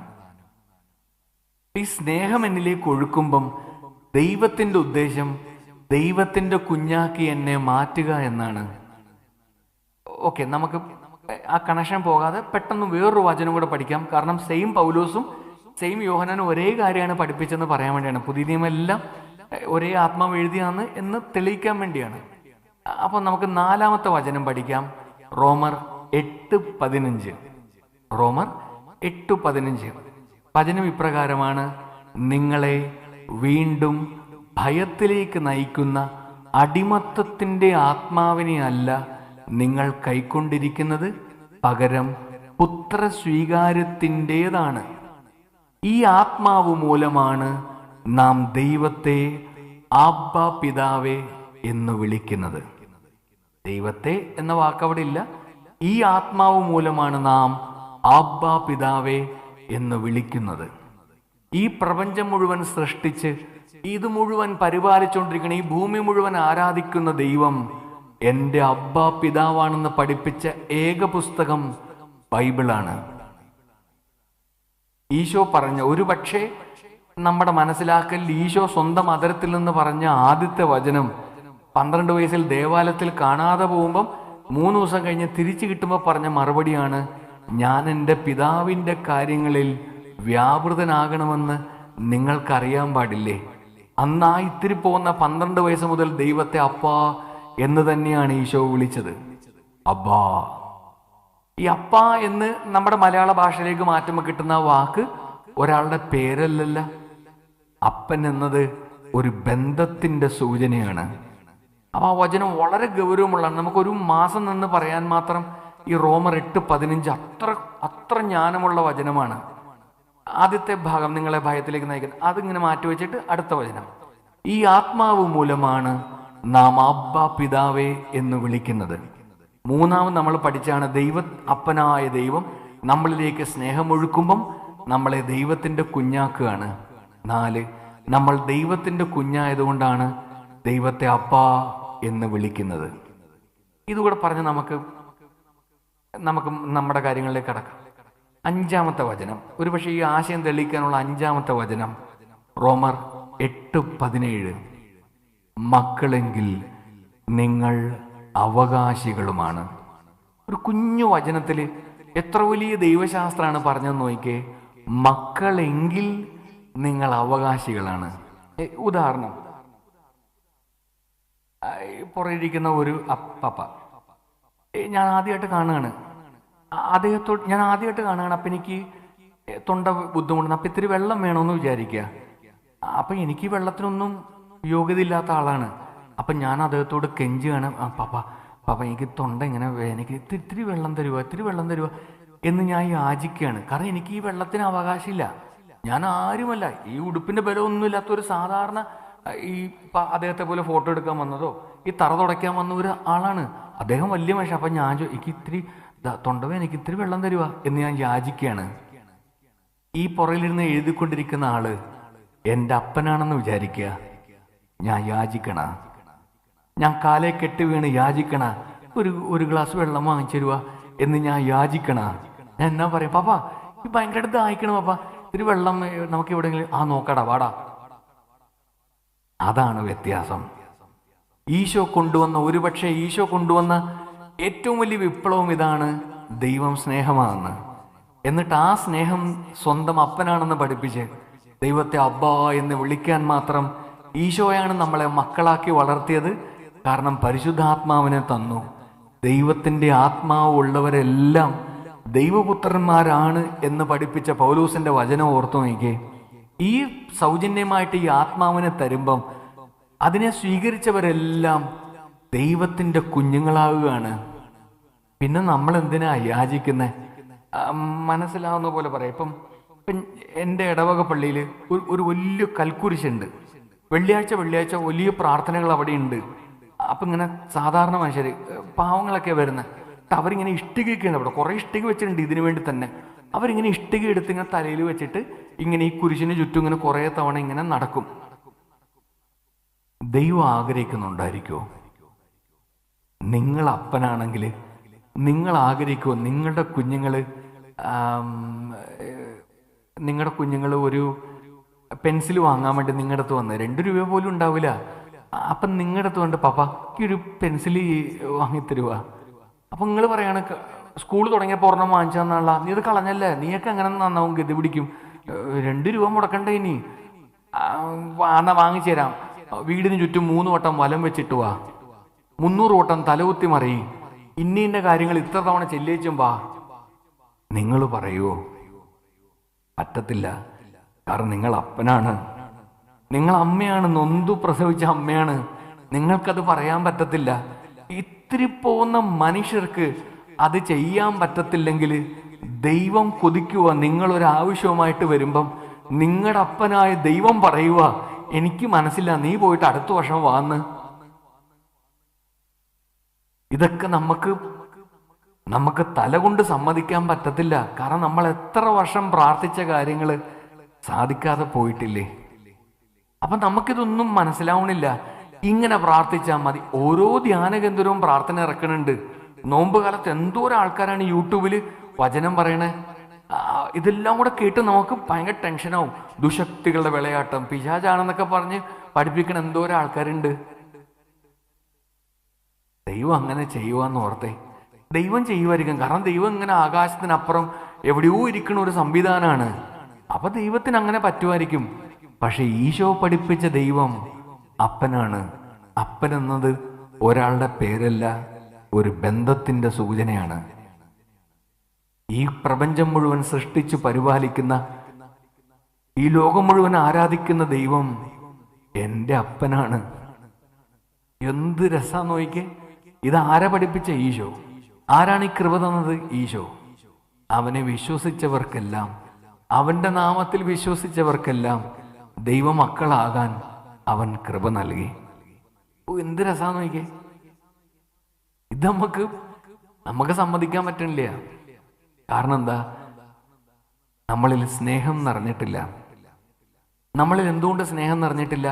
പരിശുദ്ധാത്മാവ് പ്രവർത്തിക്കുന്നില്ല. പരിശുദ്ധാത്മാവ് എന്തുകൊണ്ട് പ്രവർത്തിക്കുന്നില്ല? നമ്മൾ പ്രാർത്ഥിക്കാൻ തയ്യാറല്ല.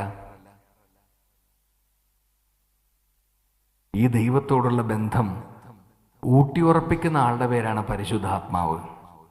പരിശുദ്ധാത്മാവ് നമ്മളിൽ പ്രവർത്തിക്കാത്തിടത്തോളം കാലം ദൈവത്തിന് നമ്മളെ ഒന്നും ചെയ്യാൻ പറ്റത്തില്ല. ദൈവം ഇങ്ങനെ എവിടെയോ ഇരിക്കുന്ന ഒരു സങ്കല്പമാണ്. ഇങ്ങനെ ത്രാസൊക്കെ പിടിച്ചിട്ട് നമ്മുടെ നന്മതിന്മകൾ അളന്നു നോക്കി കുഞ്ഞുങ്ങൾ ഇപ്പൊ ഫെബ്രുവരി തീരാൻ പോവാണ്, മാർച്ച് വരെ അല്ലേ. മാർച്ച് ഭീകര പരിപാടിയാണ്. കാരണം അക്കൗണ്ട്സ് ഒക്കെ സബ്മിറ്റ് ചെയ്യണം, ഇൻകം ടാക്സ്, പരീക്ഷ എല്ലാം മാർച്ച് മാസമാണ് വരുന്നത്. പീഡനത്തിന്റെ കളിയാണ്. മിക്കവാറും നോമ്പ് ഈ മാർച്ച് മാസമായിരിക്കും. എല്ലാം പീഡനമാണ്, മാർച്ച് മാസമാണ്. അപ്പം ഇങ്ങനെ ഇത്ര നാൾ ഉഴപ്പിയ ഒരു കൊച്ച് പെട്ടെന്ന് പരീക്ഷയായപ്പോൾ പ്രാർത്ഥിക്കാൻ വേണ്ടി തിരികെത്തിച്ച് പ്രാർത്ഥിക്കണമെന്ന് വിചാരിക്കുക.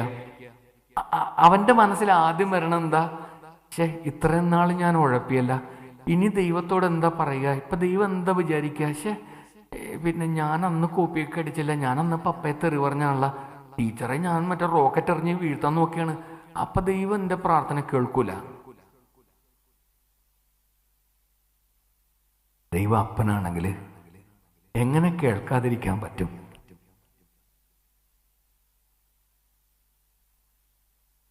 പറയണൊക്കെ മനസ്സിലാവണുണ്ടാന്നറിയില്ല, സമ്മതിക്കാൻ പറ്റുമെന്നറിയില്ല. മനസ്സിലാവണുണ്ടാവും, സമ്മതിക്കാൻ പറ്റുമെന്നറിയില്ല. നമുക്ക് എഴുന്നേറ്റ് നിന്നാല, ബുദ്ധിമുട്ടിൽ എഴുന്നേറ്റ് നിന്നാല ഇരുന്നും മടുക്കണുണ്ടാവും.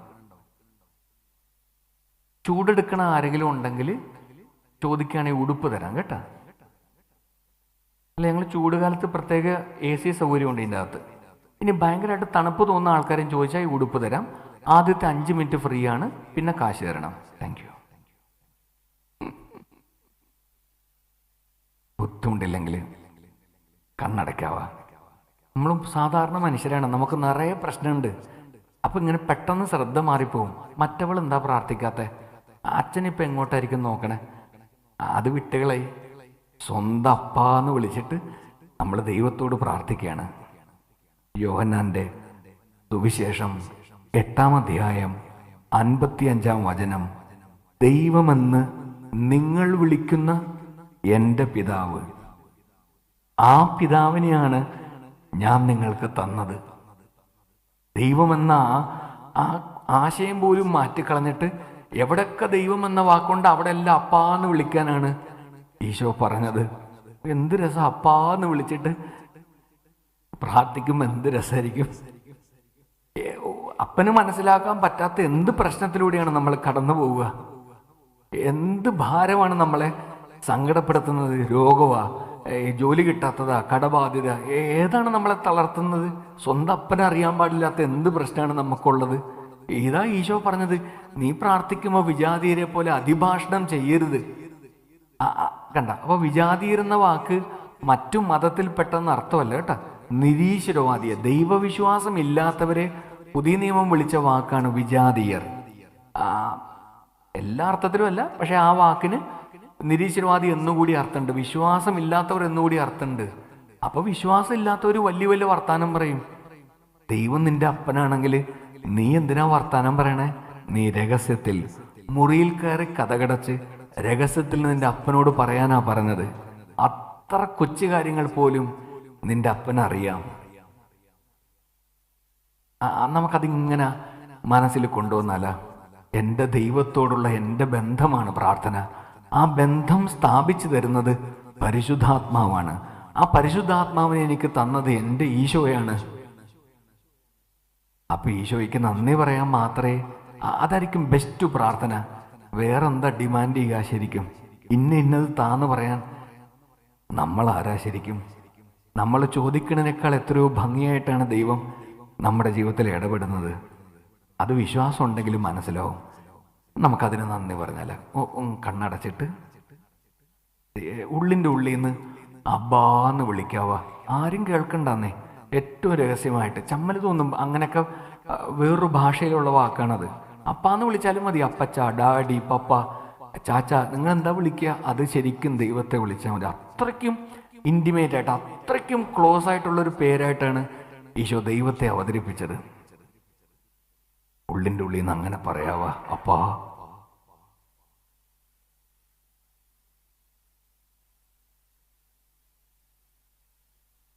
ആമേൻ. ബാക്കി ദൈവം നോക്കിക്കോളൂ കേട്ടോ. ഈ പ്രാർത്ഥന എന്ന വിഷയത്തെക്കുറിച്ച് പഠിക്കാൻ എന്നെ നിർബന്ധിച്ച ഒരു സന്ദർഭമുണ്ട് എൻ്റെ ജീവിതത്തിൽ. പറയുന്നതൊന്നും ഇങ്ങനെ വിമർശിക്കാനോ ഇത്തിരി പോകുന്ന വിശ്വാസത്തെ കൊച്ചാക്കാൻ അങ്ങനെയൊന്നുമല്ല കേട്ടോ. അതൊന്നും ഉദ്ദേശമല്ല. പക്ഷെ ഇതെന്നെ ബാധിച്ചാണ്. ഒരു സാധാരണ അച്ഛനായിട്ട്, ഒരു സാധാരണ സന്യാസിയായിട്ട് ഇങ്ങനെ പോകുന്ന ഒരാളെ വല്ലാതെ വിഷമിപ്പിച്ച ഒരു സംഭവമാണ്. അപ്പം ഞാൻ ഇങ്ങനെ വചനം പഠിക്കേണ്ടി വന്ന്, സഭയുടെ പ്രബോധനങ്ങൾ പഠിക്കേണ്ടി വന്ന്, ഗുരുക്കന്മാരെ ആശ്രയിക്കേണ്ടി വന്ന്. കാരണം എനിക്ക് എൻ്റെ വിശ്വാസം ചോദ്യം ചെയ്യപ്പെട്ടത് കൊണ്ടാണ്. ഞാൻ ഒരു ആശ്രമത്തിൽ, സ്ഥലമൊന്നും പറയില്ല, വർഷമൊന്നും പറയത്തില്ല, ഒരു ആശ്രമത്തിൽ ഒരു സാധാരണ ആളായിട്ട് നിൽക്കുന്ന സമയത്ത് ഈ കത്തോലിക്ക സഭയിൽ വിശുദ്ധരുണ്ട്. അന്തോണിസ് പുണ്യാളൻ, ഇങ്ങനെ ഉണ്ണീശോയും പിടിച്ചുകൊണ്ട് നിൽക്കണ ഞങ്ങളുടെ ഉടുപ്പുള്ള ഒരാളുണ്ട്. അതിങ്ങനെ കഷണ്ടിയല്ല കേട്ടോ, അദ്ദേഹത്തിൻ്റെ സ്റ്റാച്യൂവിൽ ഇങ്ങനെ കഷണ്ടിയല്ല. അത് ഞങ്ങൾ സന്യാസികളായതുകൊണ്ട് ഇതിനെ ചട്ടിമണ്ട എന്നാ പറയുക. ചട്ടിമണ്ട, ഒരു ചട്ടി പോലൊരു സാധനം ഇങ്ങനെ വെക്കും, എന്നിട്ട് അത് മാർക്ക് ചെയ്യും. കുറച്ചും കൂടെ വലിയ സാധനം വെക്കും, മാർക്ക് ചെയ്യും. അതിൻ്റെ ഇടയ്ക്കുള്ള മുടി മാത്രം നിർത്തത്തുള്ളൂ, ബാക്കിയെല്ലാം വടിച്ച് കളയും. അതിങ്ങനെ സന്യാസികളായതുകൊണ്ട് അഴക് വേണ്ട എന്നൊക്കെ വിചാരിച്ചിട്ടാണ്. ഇതിപ്പോൾ ഞങ്ങളൊന്നും ചെയ്യേണ്ട, തന്നെ പോകുന്നുണ്ട്, ഒരു ചട്ടിയും വെക്കണ്ട, അല്ല തന്നെ പോകുന്നുണ്ട്. അപ്പോൾ ടെൻഷൻ ഇല്ലല്ല. ഈ അന്തോണിസുകളിലൊക്കെ സ്റ്റാച്ചു അങ്ങനെയാണ് ഈ കാണപ്പെടുന്നത്. ഉണ്ണീശോയാണ് ഇങ്ങനെ ബൈബിള് വായിക്കുമ്പം ഉണ്ണീശോ വന്ന് ഇരിക്കുമായിരുന്നു എന്നാണ്. ഫ്രാൻസിസ്കനാണ്, സ്വന്തം സഭയിൽപ്പെട്ട ആളാണ്. അതൊക്കെ ചുമ്മാ അവസരം വന്നുകൊണ്ട് പറയുന്നതാണ്. ഈ അന്തോണി വേറൊരു സഭയിലുണ്ടായിരുന്ന ആളാണ്. അഗസ്റ്റീനിയൻ സഭയിലായിരുന്നു. ഫെർണാണ്ടോ എന്നായിരുന്ന പേര്. അപ്പം അഗസ്റ്റീനിയൻസ് എല്ലാം വലിയ പാണ്ഡിത്യമുള്ളവരാണ്. സ്വന്തം ആശ്രമത്തിൽ നിന്ന് പുറത്തു പോലും ഇറങ്ങില്ല, എപ്പോഴും വചനവും ധ്യാനമായിട്ടിരിക്കുന്നവരാണ്. പക്ഷെ അദ്ദേഹം നോക്കുമ്പോൾ ഇങ്ങനെ ഈ വേഷം ധരിച്ച കുറേ ആൾക്കാർ, അരയിൽ കെട്ടൊക്കെ ആയിട്ട് ഇങ്ങനെ കുറേ ആൾക്കാർ ഇങ്ങനെ റോഡിൽ കൂടെ പോകുന്നത്, ഒരു 4-5 പേര്. അപ്പം ഇങ്ങനെ അതിശയം തോന്നിയിട്ട് അദ്ദേഹം ഇറങ്ങി വന്ന് ഗേറ്റിങ്ങിൽ നിന്നിട്ട്, ആരെന്താണ്, എന്താ പരിപാടി, എവിടെ പോവാണ്? അപ്പം ഞങ്ങൾ മൊറോക്കോയിൽ പോവാണ്, വചനം പറയാൻ പോവാണ്. അപ്പം നിങ്ങൾ വചനം പറയാൻ പോവാണ്? നിങ്ങൾ ഇവിടെ നിന്നാണ് വരുന്നത്? ഞങ്ങൾ ഫ്രാൻസിസ് പറഞ്ഞു. ഏത് ഫ്രാൻസിസ്? Francis Assisi. ഞങ്ങൾ ഫ്രാൻസിസ്കൻസാണ്, ഞങ്ങൾ ഫ്രാൻസിസിൻ്റെ സഹോദരങ്ങളാണ്. അപ്പോൾ ഇവിടെ പോകണം, വചനം പറയാൻ പോകണം. നിങ്ങൾക്ക് പുറത്ത് പോകാൻ പറ്റുമോ വചനം? പിന്നെ ഞങ്ങൾക്ക് പോകാൻ പറ്റും, ലോകം മുഴുവൻ പോയി വചനം പറയണമെന്നല്ലേ ഈശോ പറഞ്ഞത്. അപ്പോൾ ഭയങ്കര അതിശയമായി ഈ ഫെർണാണ്ടോയ്ക്ക്. അപ്പോൾ അവർ പറഞ്ഞ്, അപ്പോൾ ആശ്രമത്തിലേക്ക് വിളിച്ച് കയറ്റി ഭക്ഷണമൊക്കെ കൊടുത്ത്, കുളിക്കാനുള്ള സൗകര്യമൊക്കെ കൊടുത്ത്, വിശ്രമിച്ചിട്ട് നാളെ പോകാമെന്ന് പറഞ്ഞ് സൗകര്യങ്ങളെല്ലാം കൊടുത്ത്, കഥകളൊക്കെ അറിഞ്ഞ്, സഭയെക്കുറിച്ചൊക്കെ അറിഞ്ഞ് അവരെ യാത്രയാക്കുമ്പോൾ ഈ ഫെർണാണ്ടോ പറഞ്ഞ് തിരിച്ചു വരുമ്പോൾ, വചനമൊക്കെ പറഞ്ഞ് തിരിച്ചു വരുമ്പോൾ അനുഭവങ്ങളൊക്കെ ഇവിടെ വന്ന് പറയണം, ഇവിടെ വരണം കേട്ടോ. ശരി എന്ന് പറഞ്ഞു. തലയൊക്കെ ആട്ടി അവർ പോയി. തലയാട്ടിയതല്ലാതെ തിരിച്ചു വന്നപ്പോൾ തലയുണ്ടായിരുന്നില്ല. അവർ രക്തസാക്ഷികളായി, 5 എണ്ണം രക്തസാക്ഷികളായി. തിരിച്ച് തലയില്ലാണ്ടാണ് വന്നത്. അപ്പം ഇങ്ങനെ ഫെർണാണ്ടോയ്ക്ക് ഭയങ്കര ദൈവ സ്നേഹത്തിൻ്റെ തീഷ്ണതയിൽ വചനം പറയണമെന്ന് ആഗ്രഹം ഉണ്ടായി. അങ്ങനെ സ്വന്തം സഭയുടെ അനുവാദമൊക്കെ വാങ്ങിച്ചിട്ടാണ് ആൾ ഫ്രാൻസിസ്കൻ സഭയിൽ വന്നത്. അപ്പം സ്വീകരിച്ച പേരാണ് അന്തോണി എന്ന്. അന്തോണി കൈവെക്കുന്നതിലൊക്കെ ഡബിൾ ലാഭമാണ് ഈ പ്രാഞ്ചിയേട്ടനെ പോലെ. അപ്പം ഇങ്ങനെ അസൂയുണ്ടായി. സ്വന്തം ഫ്രാൻസിസ്കൻ സഹോദരങ്ങൾക്ക് സംശയം ഉണ്ടായി. കാരണം ഇയാൾക്ക് കൂടോത്രമൊക്കെ ഉണ്ടാവും. കാരണം ഇയാൾ ചെയ്യണമൊക്കെ നന്മയാണ്, കാണാൻ നല്ലതാണ്, മുടിഞ്ഞ അറിവും ജ്ഞാനം കൊണ്ട് ഭയങ്കര എളിമയാണ്. അപ്പം ഇത് എന്തോ പരിപാടി ഉണ്ട് എന്ന് സംശയം തോന്നിയിട്ട് ഒരു കുഞ്ഞു കുടില് പോലെയാണ് ഞങ്ങൾ താമസിക്കുന്നത്. അതിൻ്റെ തുളയിട്ടിട്ട് സ്വന്തം സഹോദരങ്ങൾ നോക്കുമ്പം മുറിയിലിരുന്ന് ബൈബിൾ വായിച്ച് പ്രാർത്ഥിക്കുന്ന അന്തോണിയുടെ ബൈബിളിൽ ഉണ്ണീശോ വന്നിരിക്കുമായിരുന്നു. എന്നിട്ട് അവർ തമ്മിൽ സംഭാഷണം നടത്തുമായിരുന്നു. ഭാഷ ഏതാണെന്ന് സത്യമായിട്ടും അറിയില്ല. ഇത് കണ്ടു നിൽക്കുന്ന സഹോദരങ്ങളുടെ കണ്ണ് നിറഞ്ഞ് ഒഴുകുന്നു. എപ്പോൾ പ്രാർത്ഥിക്കാൻ ബൈബിൾ തുറന്നാലും ഉണ്ണീശോ വന്ന് വർത്താനം പറയുമായിരുന്നു. നമ്മളൊക്കെ ഇങ്ങനെ തമ്മി വർത്താനം പറയണ പോലെ ഉണ്ണീശോയായിട്ട് വർത്താനം പറയുമായിരുന്നു ഈ അന്തോണി. എന്നെ അതിശയിപ്പിക്കണം അതല്ല, അതാണ് എളിമ. ഈ ഉണ്ണീശോയോട് വർത്താനം പറഞ്ഞുകൊണ്ടിരിക്കുമ്പോഴും സ്വന്തം സന്യാസ സഭയിൽ പ്രാർത്ഥിക്കാൻ മണിയടിക്കുമ്പം സഹോദരങ്ങൾ ഒരുമിച്ച് വൈകുന്നേരം, പ്രഭാതം, ഉച്ചയ്ക്ക് അങ്ങനെ കാനോ നമസ്കാരം സഭയുടെ ഔദ്യോഗിക പ്രാർത്ഥിക്കുന്ന സമയത്ത് മണിയടിക്കുമ്പം ഈ ബൈബിളിലിരിക്കുന്ന ഉണ്ണീശോയോട് പറയുമായിരുന്നു, ഞാൻ പോയി പ്രാർത്ഥിച്ചിട്ട് വരാം. ആരോടാണ് ഈ പ്രാർത്ഥിക്കാൻ പോണത്? ഇതേ ഉണ്ണീശോയോടാണ്. അപ്പം അതൊക്കെ എന്നെ ഭയങ്കര ഞെട്ടിച്ചാണ്. പോട്ടെ. അപ്പം ഈ അന്തോണിസ് പുണ്യാളൻ്റെ നൊവേനയുണ്ട് ഈ ആശ്രമത്തിൽ. ചൊവ്വാഴ്ച 10 രൂപയാണ് നൊവേനയുടെ വില. ഒരമ്മയെ ഞാൻ സ്ഥിരം കാണുന്നുണ്ട് ഈ നൊവേനയ്ക്ക്. കുർബാനയ്ക്ക് അധികം കാണുന്നില്ല, പരിശുദ്ധ ബലിക്കൊന്നും കാണുന്നില്ല. ഈ നൊവേനയ്ക്ക് ഈ അമ്മ ഫ്രണ്ടിൽ തന്നെ ഉണ്ട്. ഒരു കുഞ്ഞു പുസ്തകം അങ്ങനെ പിടിച്ചിട്ട് പ്രാർത്ഥിക്കും. പ്രാർത്ഥന മുഴുവൻ കാണാപ്പാടം അറിയാം, പക്ഷെ ഒച്ചത്തിലാണ് പ്രാർത്ഥിക്കണേ. എല്ലാ ചൊവ്വാഴ്ചയും അമ്മയുടെ പേരുണ്ടാവും, 10 രൂപ തരും. അപ്പം ഞാൻ ഒരു 2-2.5 വർഷം അവിടെ ഉണ്ടായിരുന്നു. അപ്പോൾ ഒരു 1.5 വർഷമായപ്പോൾ എനിക്ക് ഭയങ്കര അനുകമ്പ ഉണ്ടായി. ഈ അമ്മയെ പരിചയപ്പെട്ട് ഒരു 1.5 വർഷമായപ്പം എനിക്ക് അനുകമ്പ ഉണ്ടായി. നല്ല തടിയനച്ഛൻ, അയാൾക്ക് അനുകമ്പ ഉണ്ടാകാൻ 1.5 വർഷം വേണ്ടി വന്ന്.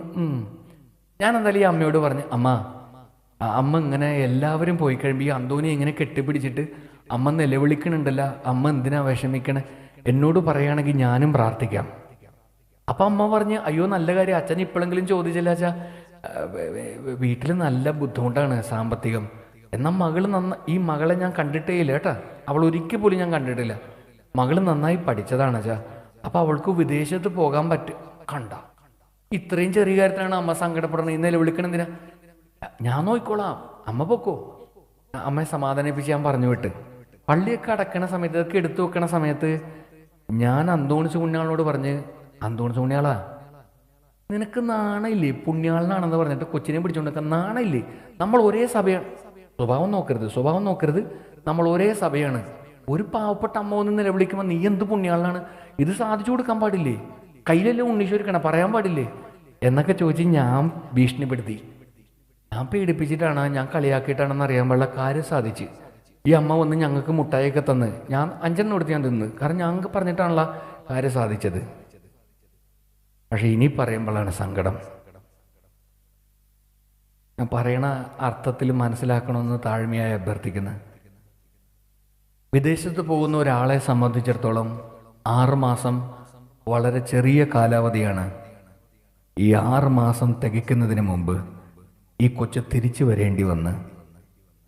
വരുമ്പം ഇതിനാർക്കും ചികിത്സിച്ച് ഭേദമാക്കാൻ പറ്റാത്ത ഒരസുഖം കൂടി ഉണ്ടായിരുന്നു. ആ അസുഖത്തിൻ്റെ പേര് എയ്ഡ്സ് എന്നാണ്. സ്ഥാനക്കയറ്റം കിട്ടാൻ, ശമ്പളം കൂടുതൽ കിട്ടാൻ, ആനുകൂല്യങ്ങൾ കൂടുതൽ, ബെനഫിറ്റ്സ് കിട്ടാൻ ജീവിതത്തിൽ ഒരിക്കൽ ചെറുതായി ഒന്ന് കോംപ്രമൈസ് ചെയ്തതാണ്. ഈ സങ്കടം സഹിക്കാൻ പറ്റണില്ല. ഞാനും കൂടെ ബഹളം വെച്ചിട്ടാണ് ഇത് നടന്നതെന്നാണ് എൻ്റെ വിചാരം. ഇത് ദൈവം സാധിച്ചാണെന്ന് ചോദിച്ചാൽ സത്യമായിട്ട് എനിക്ക് അറിയാൻ പാടില്ല. എൻ്റെ അറിവിൽ നൊന്തു പ്രസവിച്ച ഒരമ്മ 1.5 വർഷം, എൻ്റെ അറിവിൽ 1.5 വർഷം പ്രാർത്ഥിച്ചിട്ട് ദൈവം പൊട്ടനായിരുന്ന, ഇത്രയും നാൾ ദൈവം എവിടെയായിരുന്നു? എന്നിട്ട് ദൈവമാണ് ഇത് സാധിച്ചെന്നത്? ഇങ്ങനെയൊക്കെ ചോദിച്ച് എനിക്കറിയാൻ പാടില്ല. ദൈവം എന്തുകൊണ്ടാണ് വൈകിയത് എന്നൊരു തർക്കം കൂടിയില്ലേ? നൊന്തു പ്രസവിച്ച ഒരമ്മ സ്വന്തം കുടുംബത്തിൻ്റെ സങ്കടങ്ങൾക്ക് വേണ്ടി പ്രാർത്ഥിക്കുമ്പം ദൈവം എവിടെയായിരുന്നു? എന്നെ അത് വല്ലാതെ സങ്കടപ്പെടുത്തി. എൻ്റെ വിശ്വാസം ഞാൻ തന്നെ ചോദ്യം ചെയ്ത്, എന്തിനാണ് ഈ ഉടുപ്പിട്ട് നടക്കണേ, ദൈവം എവിടെയാണ് എന്നൊക്കെ എനിക്ക് വിഷമായി. അങ്ങനെയാണ് കുത്തിയിരുന്ന് പഠിക്കേണ്ടി വന്നത്. പ്രിയപ്പെട്ടവര്, നമ്മൾ ആദ്യം ചോദിച്ച ചോദ്യം വീണ്ടും ചോദിക്കാം. ദൈവം എല്ലാ പ്രാർത്ഥനയും കേൾക്കുമെന്ന് ചോദിച്ചാൽ കേൾക്കും. കാരണം ദൈവത്തിന് വേറെ പണിയില്ല. ദൈവം എല്ലാ പ്രാർത്ഥനയും സാധിച്ചു തരുമോ? സാധിച്ചു തരുമോ? ഇല്ല. ഇത് വചനത്തിൽ നിന്ന് നമ്മൾ കണ്ടുപിടിച്ച 3 ഉത്തരങ്ങളാണ് കേട്ടോ. ദൈവം, അപ്പനായ ദൈവം, സ്നേഹിക്കാൻ മാത്രം അറിയാവുന്ന കരുണയായ അപ്പനായ ദൈവം നമ്മൾ എത്ര പ്രാർത്ഥിച്ചാലും സാധിച്ചു തരത്തില്ല എന്ന് വചനം പഠിപ്പിച്ച 3 സന്ദർഭങ്ങൾ ബൈബിളിലുണ്ട്. സ്ഥലമൊന്നും പറയത്തില്ല. പുതിയ നിയമം മുഴുവൻ വായിക്കാൻ വേണ്ടിയാണ് സ്ഥലം പറയാത്തത്. പുസ്തകങ്ങൾ പറയാം. 1, ആദ്യത്തെ സന്ദർഭം യാക്കോബിൻ്റെ ലേഖനം. യാക്കോബ് ഇപ്രകാരം പറയുന്നു, നീ എത്ര തീഷ്ണതയോടെ പ്രാർത്ഥിച്ചിട്ടും ദൈവം നിന്റെ പ്രാർത്ഥന കേൾക്കുന്നില്ലെങ്കിൽ അത് നിന്റെ ദുർമോഹങ്ങളെ തൃപ്തിപ്പെടുത്താനാണ്. You are trying to satisfy your evil desires. നിന്റെ ദുർമോഹങ്ങളെ തൃപ്തിപ്പെടുത്താൻ നീ എത്ര തീഷ്ണതയോടെ പ്രാർത്ഥിച്ചാലും ദൈവം കേൾക്കുകയില്ല. എക്സ്പ്ലെയിൻ ചെയ്യേണ്ട കാര്യം മനസ്സിലായി എന്ന് വിചാരിക്കുന്നു. കണ്ട, കറക്റ്റാ. മണി മൊബൈൽ അടിച്ചില്ല, അപ്പം കറക്റ്റാണ്. രണ്ടാമത്തെ സന്ദർഭം ഇത്തിരി കൂടി പ്രശ്നം പിടിച്ചാണ്. രണ്ടാമത്തെ സന്ദർഭം, യോഹന്നാൻ സ്വന്തം ശിഷ്യന്മാരെ പ്രാർത്ഥിക്കാൻ പഠിപ്പിച്ചതുപോലെ ഞങ്ങളെയും പ്രാർത്ഥിക്കാൻ പഠിപ്പിക്കണമെന്ന് ശിഷ്യന്മാർ പറഞ്ഞതിൻ്റെ പേരിലാണ് ഈശോ ആ പ്രാർത്ഥന പഠിപ്പിച്ചായിട്ടാണ് നമ്മൾ ഒരു സന്ദർഭത്തിൽ കാണുന്നത്. മറ്റു വചനഭാഗത്ത് ചുമ്മാ അങ്ങ് പഠിപ്പിക്കുകയാണ്, നിങ്ങൾ ഇപ്രകാരം പ്രാർത്ഥിക്കുവിൻ എന്ന് പറഞ്ഞ് അങ്ങ് പഠിപ്പിക്കുകയാണ്. സ്വർഗസ്ഥനായ ഞങ്ങളുടെ പിതാവേ. അതിൽ പ്രിയപ്പെട്ടവർ ചുമ്മാ ആ പ്രാർത്ഥന ഇങ്ങനെ മനസ്സിൽ ഓർത്തു നോക്കിയേ. എല്ലാ സെൻറ്റൻസും നിവേദനങ്ങളാണ്. Every sentence is a petition. തരണേ, നോക്കണേ, മേ മേ മേ എന്ന് അവസാനിക്കുന്ന പെറ്റീഷൻസ് ആണ്, നിവേദനങ്ങളാണ്. ഒരു സെൻറ്റൻസ് നിബന്ധനയാണ്. One sentence is a condition. ആ സെൻറ്റൻസ് എന്താണ്? ഞാൻ ക്ഷമിക്കുന്ന പോലെ എന്നോട് ക്ഷമിച്ചാൽ മതി. മറുവശം അതിൻ്റെ വകഭേദം, ഞാൻ അംഗീകരിക്കുന്ന പോലെ എന്നെ അംഗീകരിച്ചാൽ മതി. ഞാൻ ബഹുമാനിക്കുന്ന പോലെ എന്നെ ബഹുമാനിച്ചാൽ മതി. ഞാൻ ക്ഷമിക്കുന്ന പോലെ എന്നോട് ക്ഷമിച്ചാൽ മതി എന്നതിൻ്റെ അർത്ഥം ഞാൻ അനുഗ്രഹിക്കുന്ന പോലെ എന്നെ അനുഗ്രഹിച്ചാൽ മതി എന്നാണ്. ആ പ്രാർത്ഥന പഠിപ്പിച്ചിട്ട് നമുക്ക് മനസ്സിലാകാത്ത അനേകം വചനങ്ങൾ അതിലുള്ളപ്പോഴും ഒരു സെന്റൻസ് പോലും, ഒരു വചനം പോലും ഈശോ എക്സ്പ്ലെയിൻ ചെയ്തില്ല. ആ പ്രാർത്ഥനയിൽ ഈശോ എക്സ്പ്ലെയിൻ ചെയ്ത ഏക സെന്റൻസ് ഈ നിബന്ധനയാണ്. നീ ക്ഷമിച്ചില്ലെങ്കിൽ ദൈവം നിന്നോടും ക്ഷമിക്കുകയില്ല. ഇത് ഭയങ്കര കട്ടിയുള്ള ഭാഷയിലാണ് ഈശോ പറയുന്നത്. ഇതൊക്കെ നമുക്ക് ബുദ്ധി കൊണ്ട് സമ്മതിക്കാൻ പറ്റുമെന്ന് നമുക്കറിയില്ല. നമ്മൾ വണ്ടി ഓടിച്ച് ഇത്രയും തിരക്കിൽ മടുത്ത് സുല്ലിട്ടിരിക്കണാണ്. ഇത്രയും തിരക്കിലൊക്കെ നമ്മൾ ഓടി വരുമ്പം നമ്മളുടെ മുന്നിൽ കയറിപ്പോകാൻ സമ്മതിക്കാതെ ഇങ്ങനെ മുമ്പേ കിടന്ന് കളിക്കണ ഒരു കാറുകാരൻ, ഒരു ലോറിക്കാരൻ നമുക്ക് ക്ഷമിക്കാൻ പറ്റത്തില്ല. സ്ഥാനക്കയറ്റം തരാത്ത മാനേജർ, അംഗീകരിക്കാത്ത ജീവിത പങ്കാളി, ആദരിക്കാത്ത മക്കള്, സ്നേഹിക്കാൻ അറിയാൻ പാടില്ലാത്ത മനുഷ്യർ, ഇവരെയൊക്കെ നമുക്ക് ക്ഷമിക്കാൻ പറ്റത്തില്ല. ആരാണ് നിങ്ങളോട് പറഞ്ഞത് ക്ഷമിക്കണമെന്ന്? ക്ഷമ മാനുഷികമല്ല, ദൈവികമാണ്.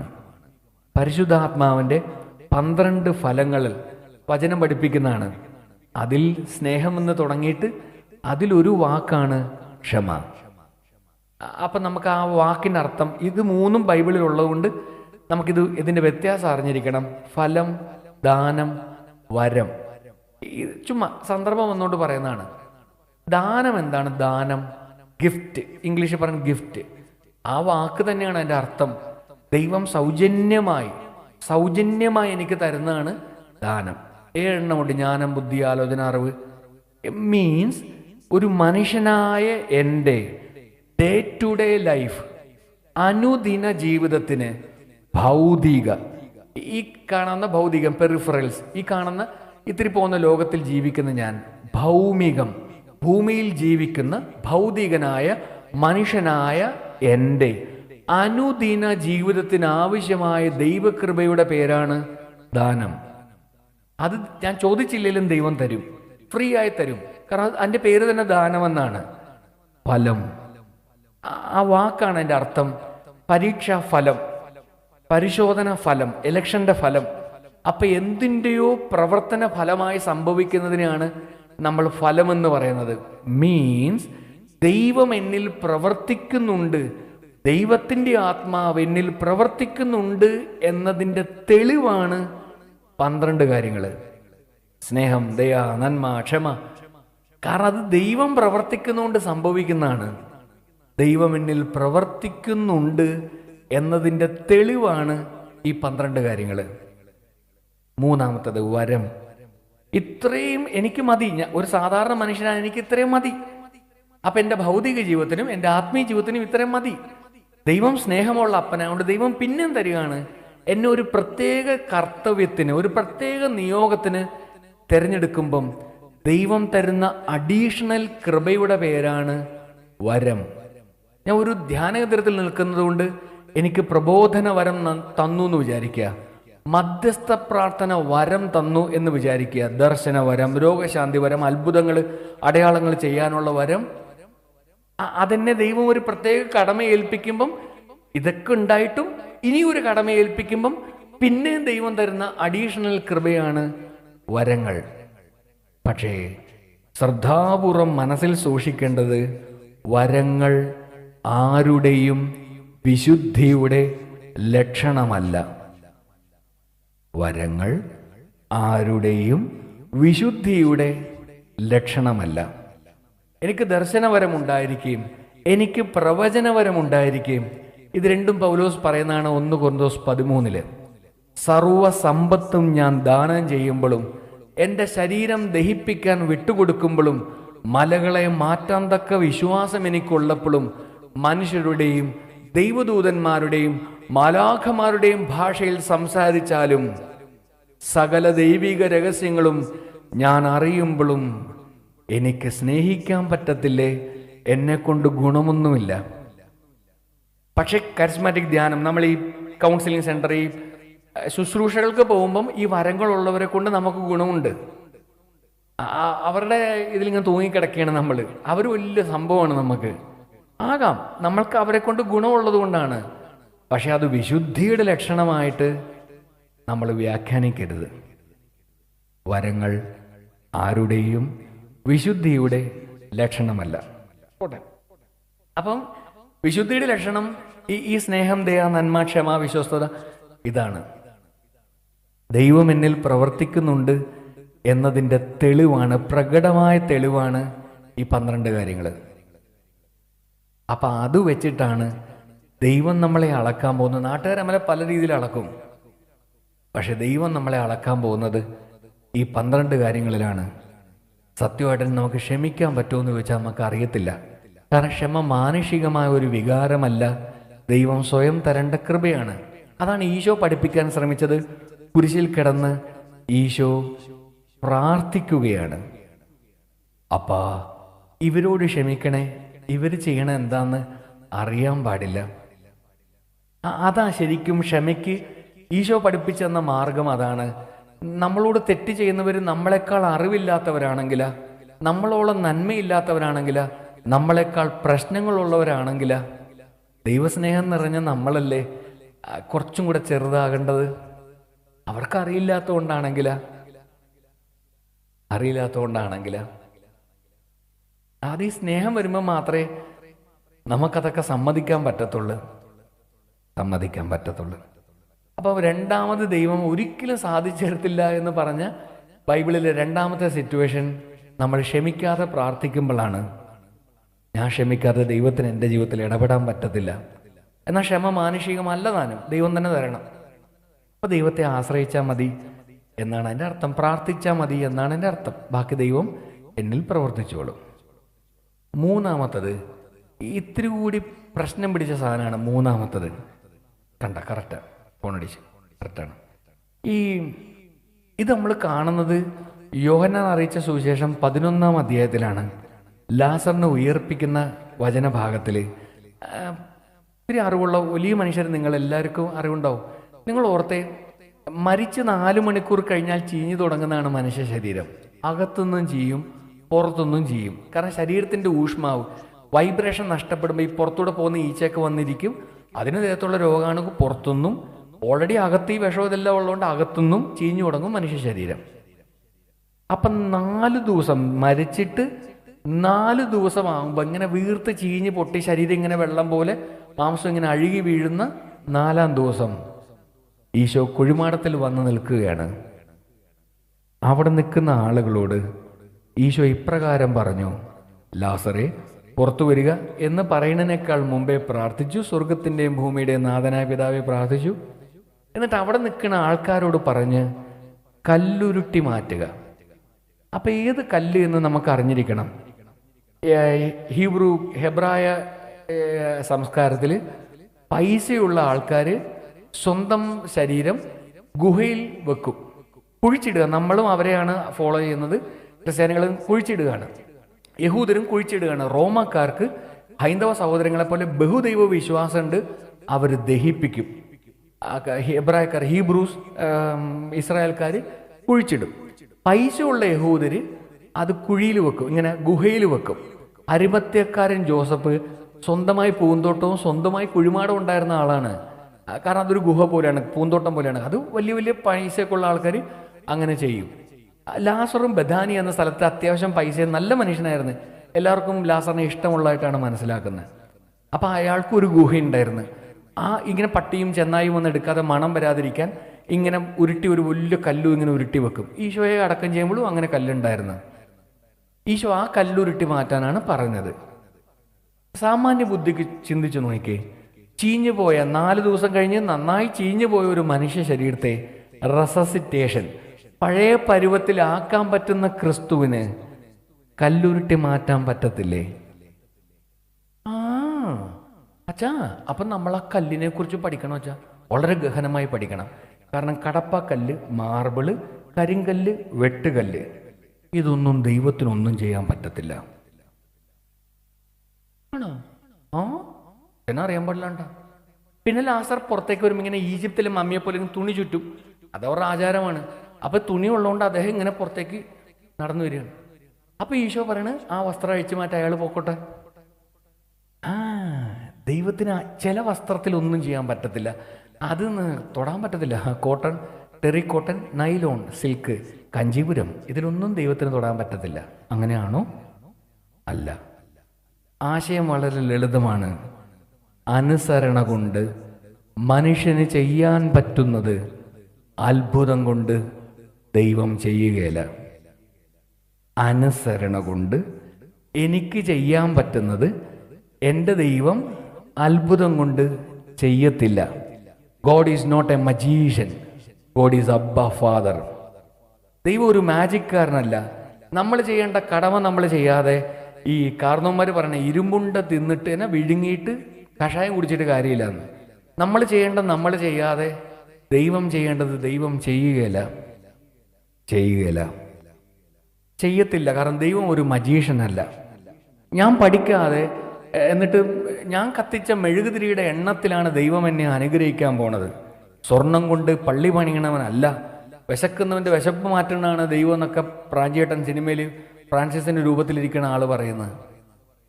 ഞാൻ നേർച്ചപ്പെട്ടിലിട്ട പൈസ വെച്ചാണ് എന്നെ അളക്കുന്നത് ദൈവം അളക്കുന്നതെങ്കിൽ, വിധവയെ എന്ന പേര് 2 ചെമ്പ് നാണയമിട്ട വിധവയുടെ ഇൻസിഡന്റ് ഒരിക്കലും സുവിശേഷത്തിൽ എഴുതാൻ പാടില്ല. ദൈവം നോക്കിയത് ഇട്ടതിൻ്റെ വലിപ്പമല്ല, കൊടുത്ത മനസ്സിന്റെ വലിപ്പമാണ് വ്യത്യാസം. അനുസരണ കൊണ്ട് മനുഷ്യന് ചെയ്യാൻ പറ്റുന്നത് അത്ഭുതം കൊണ്ട് ദൈവം ചെയ്യുകയില്ല. അപ്പൊ ഈ 3 സന്ദർഭമാണ് ബൈബിളിൽ നിന്ന്. നമ്മൾ എത്ര സൂപ്പറായിട്ട് പ്രാർത്ഥിച്ചാലും ദൈവം ഇടപെടുകയില്ല. ഏത് സന്ദർഭം? ദുർമോഹങ്ങളെ തൃപ്തിപ്പെടുത്താൻ പ്രാർത്ഥിച്ചാൽ. 2, ക്ഷമിക്കാതെ പ്രാർത്ഥിക്കുന്നത്. 3, അനുസരിക്കാതെ പ്രാർത്ഥിക്കുന്നത്. സാധിച്ചു തരത്തില്ലെന്ന് അങ്ങനെ തന്നെ ബൈബിൾ. അപ്പൊ ഞാൻ ഇത്രയും വർഷം പ്രാർത്ഥിച്ചിട്ട് ചില കാര്യങ്ങൾ സാധിച്ചു കിട്ടിയില്ലെങ്കിൽ ഇതിലേതെങ്കിലും ഒന്നിന് ബ്ലോക്ക് ഉണ്ടാവും. ഇത് കരിസ്മാറ്റിക് ഭാഷയാണ്, ബ്ലോക്ക്, ബന്ധനം ഉണ്ടാവും. അവൻ സ്വയം ധ്യാനിക്കുന്നത് നല്ലതാണ്. എന്തുകൊണ്ടാണ് എനിക്ക് ആ പ്രാർത്ഥന സാധിച്ചു കിട്ടാത്തത്? നമുക്ക് ഒരാശയം കൂടെ പറഞ്ഞാൽ പോകാമെന്ന് വിചാരിക്കുന്നത്. വളരെ കുഴപ്പം പിടിച്ചൊരാശയമാണ്. എല്ലാം പ്രാർത്ഥിച്ചു വേണം പറയാൻ. കാരണം അത് എല്ലാം നമ്മളിത് പറയുന്നതിൻ്റെ വേറെ അർത്ഥത്തിൽ വരും. ഓക്കെ, പ്രിയപ്പെട്ടവർ, നമ്മൾ 4ാമത് പഠിച്ച ഒരു വചനമുണ്ട്, റോമർ 8:15. നമ്മൾ അതിൻ്റെ 2ാം ഭാഗമാണ് പറഞ്ഞത്. ആത്മാവോടുകൂടെയാണ് ആബാ പിതാവേ എന്ന് വിളിക്കുന്നതെന്നൊക്കെ പറഞ്ഞു. അപ്പം അതിന് ആദ്യത്തെ ഭാഗം നമ്മൾ എടുക്കുകയാണ്. ഇത് പറയേണ്ടതായതുകൊണ്ടാണ് കേട്ടോ. ആ വചനം ഇപ്രകാരമാണ് തുടങ്ങുന്നത്: നിങ്ങളെ വീണ്ടും ഭയത്തിലേക്ക് നയിക്കുന്ന അടിമത്തത്തിൻ്റെ ആത്മാവ്, ആ ആത്മാവിനെ അല്ല ദൈവം നിങ്ങൾക്ക് തന്നത് എന്ന് തന്നെ വ്യക്തമാക്കി പഠിപ്പിച്ചു. തിമോത്തിയോസിനോടും സ്വന്തം ശിഷ്യനായ തിമോഥെയോസിനോട് പൗലോസ് ആവർത്തിച്ച് പറയുന്ന വചനം, ഭീരുത്വത്തിൻ്റെ ആത്മാവിനെ അല്ല ദൈവം നിനക്ക് തന്നത്, ശക്തിയുടെയും സ്നേഹത്തിൻ്റെയും ആത്മനിയന്ത്രണത്തിൻ്റെയും ആത്മാവിനെയാണ്. അപ്പം ഈ ഭയപ്പെടുത്തുന്നു, നമ്മളെ എന്തെങ്കിലും ഒരു കാര്യം ഭയപ്പെടുത്തുന്നുണ്ടെന്ന് വിചാരിക്കുക, അത് ദൈവമല്ല, അല്ലെന്ന് ശാന്തമായി മനസ്സിലാക്കണം. ഇപ്പം നമ്മുടെ നോട്ടീസിൽ ഇങ്ങനെ ഈശോ പ്രാർത്ഥിക്കുന്ന പടമുണ്ട്. ഗത്സമനിൽ ഈശോ പ്രാർത്ഥിക്കുന്ന പടമായിട്ടാണ് നമ്മൾ മനസ്സിലാക്കുന്നത്. ആ ഈശോയുടെ പടം കാണുമ്പോൾ നിങ്ങൾക്ക് ഭയം തോന്നുകയാണോ? കുരിശിൽ ചോര വാർന്ന് കിടക്കുന്ന എൻ്റെ രക്ഷയ്ക്ക് വേണ്ടി എൻ്റെ പാപങ്ങളെ ഏറ്റെടുത്ത് കുരിശിൽ കിടക്കുന്ന ആളെ കാണുമ്പം നിങ്ങൾക്ക് ഭയം തോന്നുകയാണോ? അപ്പൊ ഭീതി ജനിപ്പിക്കുന്നതൊന്നും ദൈവമല്ല എന്ന് ശാന്തമായി മനസ്സിലാക്കണം.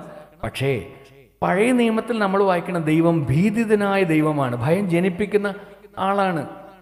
അത് ഈ മനസ്സിലാക്കാൻ എളുപ്പം, നമ്മൾ കുഞ്ഞുങ്ങളെ പേടിപ്പിക്കൂലേ, ഇങ്ങനെ വഴക്ക് പറഞ്ഞ് നമ്മൾ കൊച്ചിലെ, കാരണം അവർക്ക് നന്മ തിന്മകൾ സ്വന്തമായി തിരിച്ചറിയാൻ കഴിവില്ലാത്തത് കൊണ്ട് വികാരങ്ങൾ നിറഞ്ഞ പണിഷ്മെൻ്റ് ഉണ്ട്. ഞാനന്ന് ഉദാഹരണം, എൻ്റെ വലത് കയ്യിൽ ഇങ്ങനെ പൊള്ളിയ പാടുണ്ട്. ഈ തീ കാണാൻ നല്ല രസമാണ്. അപ്പോൾ കൊച്ചിൽ എനിക്ക് തീക്കകത്ത് കൈയിടണം. അപ്പോൾ അമ്മ പറഞ്ഞ്, മോനെ തീക്കകത്ത് കൈയിടത് പൊള്ളുക എന്ന് പറഞ്ഞാൽ എന്താണെന്ന് അറിയില്ല. അപ്പോൾ വേദന എടുക്കും, വേദന നമുക്ക് മനസ്സിലാവുന്നുണ്ട്, പക്ഷെ പൊള്ളുക എന്ന് പറഞ്ഞാൽ അറിയില്ലല്ല.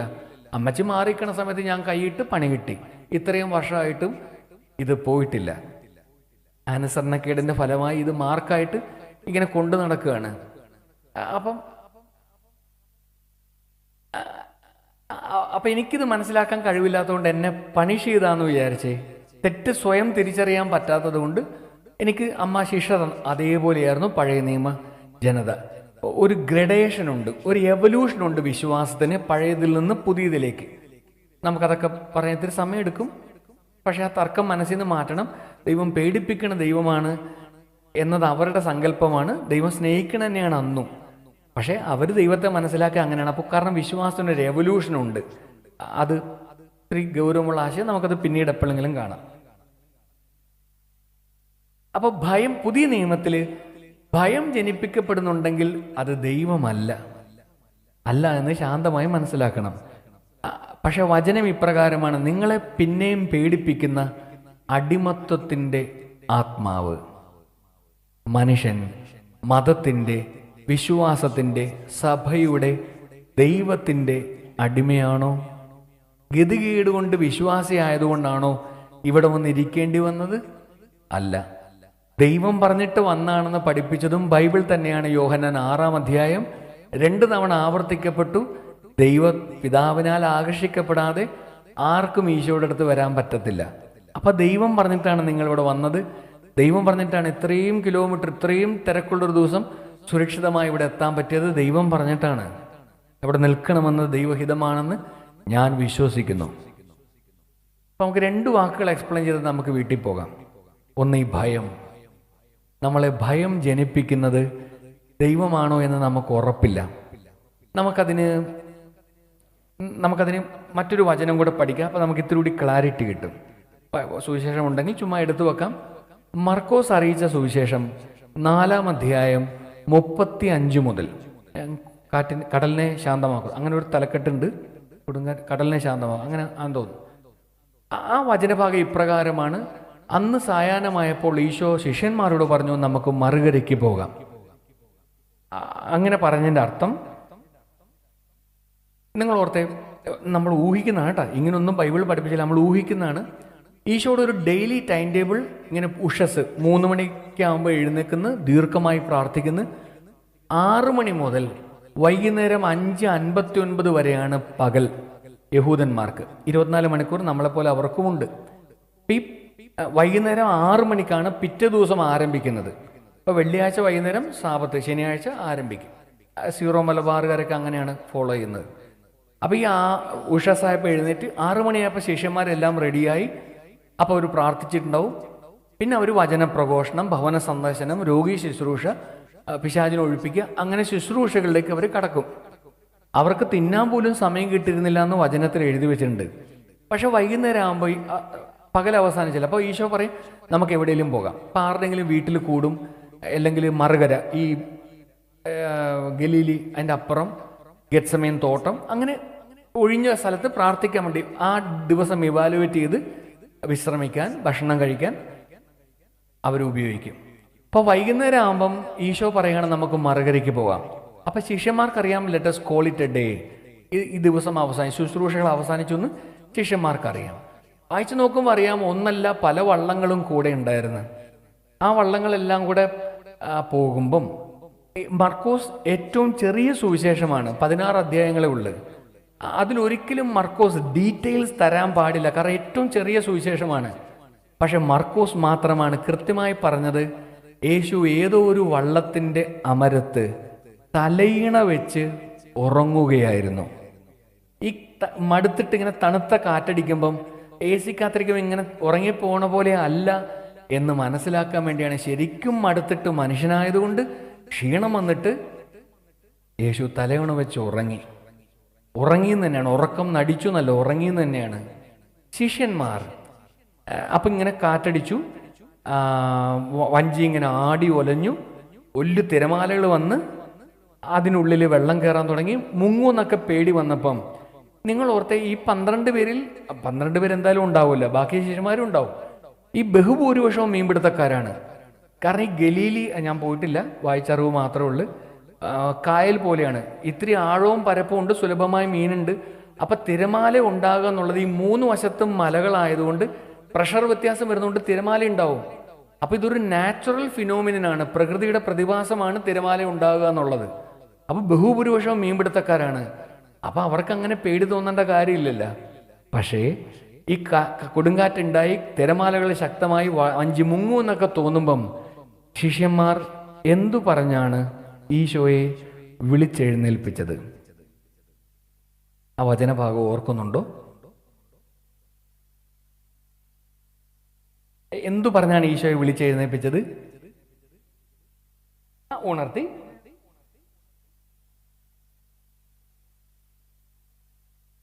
അല്ല, ശിഷ്യന്മാർ എന്തു പറഞ്ഞാണ് ഈശോയെ ഉണർത്തിയത്? ഇത് ഞാൻ എടുത്തു പറയുമ്പം ഇത് പഠിച്ചിട്ടാണ് നിങ്ങൾ ഓർക്കണേ. കാരണം ഇത് മലയാളത്തിൽ വായിക്കുമ്പോൾ കൃത്യമായിട്ട് മനസ്സിലാകും, അല്ലാതെ ബൈബിൾ ട്രാൻസ്ലേഷൻ തെറ്റിപ്പോയിട്ടല്ല. ഇംഗ്ലീഷ് വായിച്ചാലോ ഹിന്ദിയിൽ വായിച്ചാലോ ഇത് മനസ്സിലാകത്തില്ല. ഹിന്ദി വായിച്ചു നോക്ക്, ഹം ഡൂബ് രഹേ ഹോ ഹൂ അങ്ങനെ ഒരു സാധനം ഉണ്ടാവും. സാധനം ഹം എന്നുള്ള വാക്കിന് നമ്മളെന്നും ഞങ്ങളെന്നും അർത്ഥമുണ്ട്. ഇംഗ്ലീഷിലാണെങ്കിലും we are going to perish, we എന്ന വാക്കിന് നമ്മളെന്നും ഞങ്ങളെന്നും അർത്ഥമുണ്ട്. മലയാളത്തിൽ ആ ട്രാൻസ്ലേഷൻ കറക്റ്റാണ്. ഗുരു, ഞങ്ങൾ നശിക്കാൻ പോണ്. ശരിക്കും അവർ പറയേണ്ട വാക്കെന്താണ്?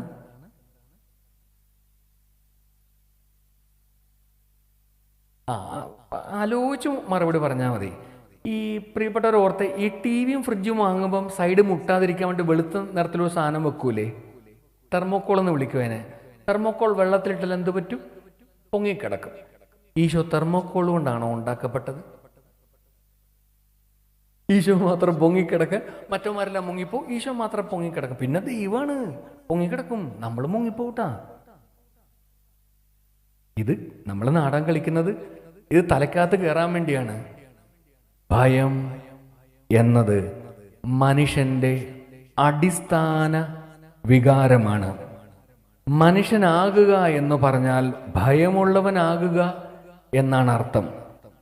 ഈ ഭയം ജനിപ്പിക്കുന്നത് എന്തും ദൈവമാകണമെന്ന് നിർബന്ധമില്ല.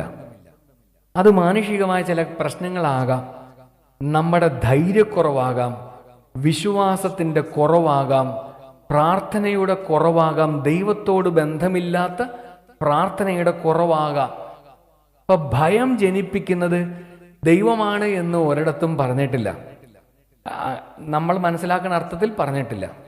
അപ്പൊ ദൈവം പേടിപ്പിക്കുന്ന ദൈവം അല്ല, നിങ്ങളെ വീണ്ടും ഭയത്തിലേക്ക് നയിക്കുന്ന അടിമത്വത്തിൻ്റെ ആത്മാവിനെ അല്ല നിങ്ങൾ കൈക്കൊണ്ടിരിക്കുന്നത്. നമ്മുടെ പ്രശ്നം എന്താണെന്നറിയോ? ഭയം എന്ന അടിസ്ഥാന പ്രശ്നം നമ്മളെ കീഴ്പ്പെടുത്തുമ്പം മനുഷ്യനെന്ന സാമാന്യ ബുദ്ധി പോലും പ്രവർത്തിക്കത്തില്ല.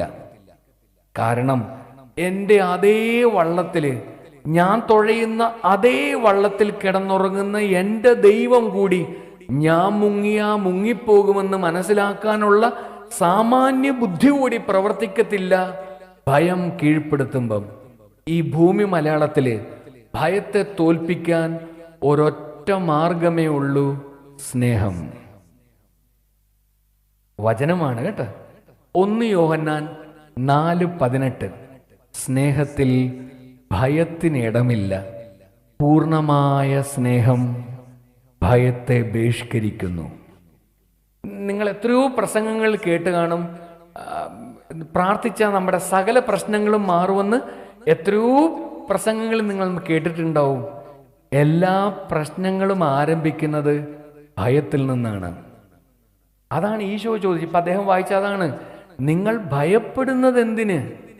നിങ്ങൾക്ക് വിശ്വാസമില്ലേ? ഇപ്പൊ ഭയം നമ്മുടെ അടിസ്ഥാന പ്രശ്നമാണ്. ആ ഭയം നമ്മളെ കീഴ്പ്പെടുത്തുമ്പം മനുഷ്യനെന്ന അവസ്ഥയ്ക്ക് പോലും വ്യത്യാസം ഉണ്ടാകും. ദൈവം എൻ്റെ ഉള്ളിൽ വസിക്കുന്ന യാഥാർത്ഥ്യമാണ്. എനിക്ക് രോഗം വന്നാൽ എൻ്റെ ദൈവം കൂടി എൻ്റെ കൂടെ സങ്കടപ്പെടുന്നുണ്ട് എന്ന് പോലും മനസ്സിലാകത്തില്ല. സാമാന്യ ബുദ്ധി പോലും പ്രവർത്തിക്കത്തില്ല ഭയം നമ്മളെ കീഴ്പ്പെടുത്തുമ്പം. ഇനിയും കുറെ പറയാണ്ട്, വലിയ വലിയ മനഃശാസ്ത്രമൊക്കെ പറഞ്ഞാൽ ഏക്കത്തില്ലെന്ന് വിചാരിച്ച് നമ്മൾ തൽക്കാലം ഇവിടെ അവസാനിപ്പിക്കാം. വീണ്ടും നമ്മൾ ആ 5 വചനങ്ങൾ പറയുകയാണ്. ഞാൻ പ്രാർത്ഥിക്കാൻ തയ്യാറാകുമ്പം പരിശുദ്ധാത്മാവ് പ്രവർത്തിക്കും. അതേ പരിശുദ്ധാത്മാവ് പ്രവർത്തിച്ച് സ്നേഹം നൽകപ്പെടും.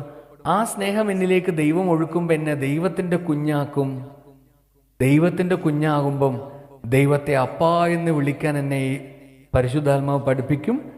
മകനാണെങ്കിൽ മകളാണെങ്കിൽ ഞാൻ ചോദിച്ചുകൊണ്ടിരിക്കുന്നത് എൻ്റെ അവകാശമാണ്.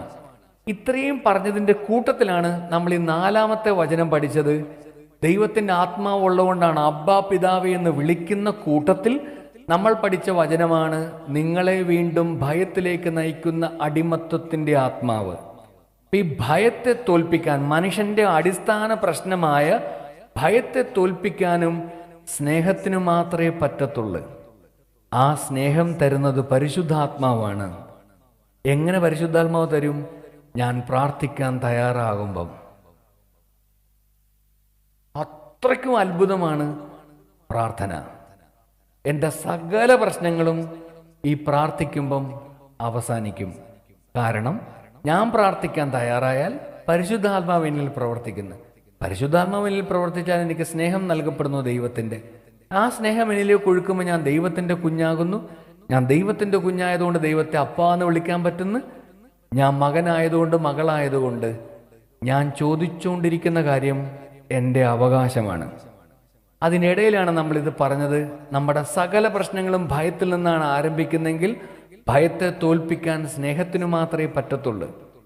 അതും പ്രാർത്ഥനയിൽ മാത്രം സംഭവിക്കുന്ന അത്ഭുതമാണ്. അപ്പൊ പ്രഘോഷകർ പറയുന്ന വാക്കുകൾ കറക്റ്റാണ്. കാരണം നമ്മൾ പ്രാർത്ഥിച്ചാൽ നമ്മുടെ സകല പ്രശ്നങ്ങളും മാറിപ്പോകും. ലാസ്റ്റ് കാര്യം ഇതുകൂടെ പറഞ്ഞ് അവസാനിപ്പിക്കുകയാണ്. കാരണം ഒരു പ്രശ്നം പിടിച്ചൊരു വാക്കുണ്ട്, വിശ്വാസം. വിശ്വാസമാണ് എല്ലാം എന്ന് പരസ്യവാചകമാണ്. ബൈബിൾ അങ്ങനെ പഠിപ്പിച്ചില്ല. വിശ്വാസമാണ് എല്ലാം. ഏതൊരു പരസ്യം മാത്രമാണ്. അപ്പൊ വിശ്വാസം എന്നത് ആർക്കാണ് ശരിക്കും വിശ്വാസം ഇല്ലാത്ത? ദൈവമില്ലെന്ന് പറയുന്നതും ഒരു വിശ്വാസമല്ലേ? ആണ്. അപ്പൊ എല്ലാവരും വിശ്വാസികളാണ്. നമ്മൾ പറയുന്ന ദൈവത്തിലല്ലെന്ന് മാത്രമേ ഉള്ളൂ. അപ്പൊ അത് മനസ്സിലാവുന്ന പോലെ ഒരു സംഭവം പറയാം. അപ്പൊ വിശ്വാസം ദൈവമുണ്ടെന്ന് സമ്മതിക്കണാണ് എന്ന് തെറ്റിദ്ധരിക്കണ ആളുകൾക്ക് വേണ്ടിയാണ് ഞാൻ വിശ്വാസത്തോടെ അല്ലേ പ്രാർത്ഥിച്ചത്, എന്നിട്ടെന്താ ദൈവം സാധിച്ചു തരാത്ത, അങ്ങനെയൊക്കെ സംശയം മാറ്റാൻ വേണ്ടിയാണ് നമ്മൾ ഈ ലാസ്റ്റ് കഥ പറയുന്നത്. ഇതെൻ്റെ കഥയല്ല. ജോസഫ് പാമ്പളാനി എന്ന കത്തോലിക്ക സഭയിൽ ഒരു രൂപതയുടെ ഒരു അഭിവന്ദ്യ മെത്രാനാണ്. അദ്ദേഹം പറഞ്ഞ, വർഷങ്ങൾക്ക് മുമ്പ് ഞങ്ങളോട് പറഞ്ഞൊരു കഥ എൻ്റെ ഭാഷയിൽ പറയുന്നതേ ഉള്ളൂ കേട്ടോ. അന്ന് അദ്ദേഹം അച്ഛനാണ്, ഇപ്പം അദ്ദേഹം മെത്രാനാണ്. അദ്ദേഹം പറഞ്ഞ സംഭവം, അദ്ദേഹത്തിൻ്റെ ഇടവകയിൽ നിന്ന് കുറച്ച് ചെറുപ്പക്കാരുമായി അദ്ദേഹം സർക്കസ് കാണാൻ പോയി. ഈ കാർണിവൽ ഉത്സവം ഇങ്ങനെ അതുമായിട്ട് ബന്ധപ്പെട്ട് ഇങ്ങനെ വലിയ, ആ നാട്ടിലെ അന്നത്തെ ഏറ്റവും വലിയ ആകർഷണം ഈ മരണക്കിണറാണ്. ഇപ്പം ഇതിനേക്കാൾ വലിയൊരു ഗ്ലോബ്, ഇരുമ്പിൻ്റെ ഭയങ്കര ബലമുള്ളത്, അതിൻ്റെ ഉള്ളിൽ ഈ വാഹനം ഓടിക്കുന്നതിനെയാണ് ഈ മരണക്കിണറെന്ന് പറയുക. ആളുകൾ അതിൻ്റെ ചുറ്റും നിന്ന് ഇത് കാണുന്ന ടിക്കറ്റ് എടുത്ത്. അപ്പം ഇങ്ങനെ ചെറുപ്പക്കാർ കൂടി നമുക്കത് കാണാൻ പോകാച്ചാന്ന് പറഞ്ഞിട്ട് എല്ലാവരും കൂടെ പോയി. അച്ഛൻ ഉടുപ്പിലാണ്, ചെറുപ്പക്കാർ ഇഷ്ടം പോലെ ഉണ്ട് കൂടെ. അച്ഛനാണ് അവർക്ക് വേണ്ടി ടിക്കറ്റ് എടുത്തത്. ഇവരെല്ലാം ഇങ്ങനെ കാണാൻ വന്ന് നിൽക്കുകയാണ്. അപ്പം ഇങ്ങനെ അലങ്കരിച്ച ഉടുപ്പൊക്കെ ഇട്ടിട്ട് ഒരു ചെറുപ്പക്കാരൻ വന്നിട്ട് പിന്നെ അനൗൺസ്മെൻറ്റ് ഉടനെ ഒരു സ്കൂട്ടർ കൊണ്ടുവന്ന് ഓടിച്ച്. ഇതിനകത്ത് നേരെ ഓടിക്കാൻ പറ്റണില്ല കേരളത്തിൽ. ഇതിനകത്തോട് ഓടിച്ച്. അവൻ ഓടിച്ചുകൊണ്ടിരിക്കുമ്പോൾ തന്നെ വേറൊരു ബൈക്ക് വന്ന് ഇതിനകത്തോട് ഓടിച്ച്. ആൾക്കാർ വാ വിളിച്ച്, അമ്മോ എന്താ പരിപാടി. ഇത് മാറ്റി വെച്ചിട്ട് ഒരു കാർ ഓടിച്ചു. ഇനി കാറും ഈ സ്കൂട്ടറും ബൈക്കും കൂടി ഇതിനകത്തോട് ഓടിച്ച്. ആൾക്കാർ നിർത്താണ്ട് കൈയടിച്ച്. ഇതെല്ലാം വണ്ടി വാഹനങ്ങൾ റെസ്റ്റായി താഴെ നിർത്തിയിട്ട് മറ്റു വാഹനങ്ങൾ പോയി, കാറ് മാത്രം അകത്തുണ്ട്.